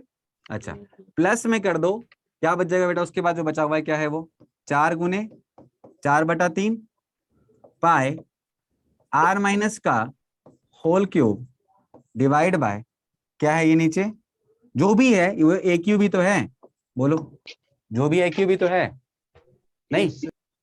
अब ये तुम देखो, ये वो है जो कि सीसीपी पॉइंट्स पर हैं, ये वो हैं जो सीसीपी पॉइंट्स पर हैं, माइनस है ना, तो ये सीधा का सीधा तुम्हारा क्या दे देगा 0.74 सीधा इसे उठा लेंगे और इसको सॉल्व कर लेंगे।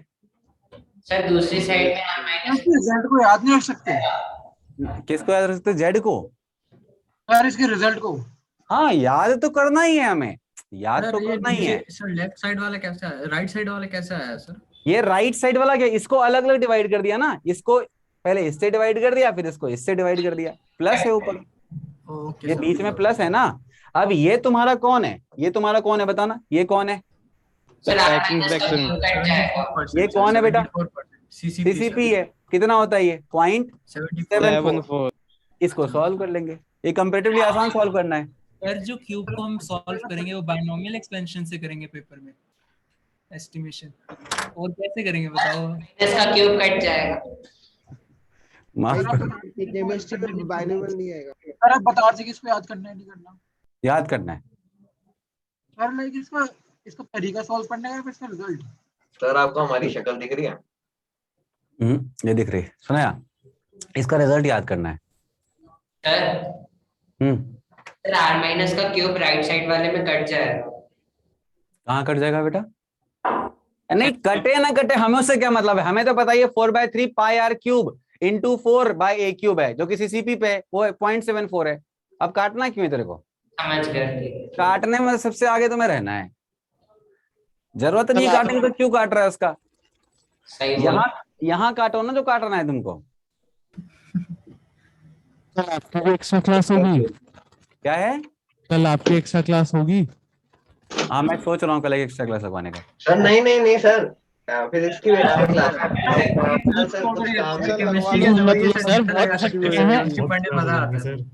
हाँ तो केमिस्ट्री अभी सुनो यहाँ पर तुमको ना एक बार बताता हूँ, एक बात और सुन लो भाई, एक बात और सुन लो।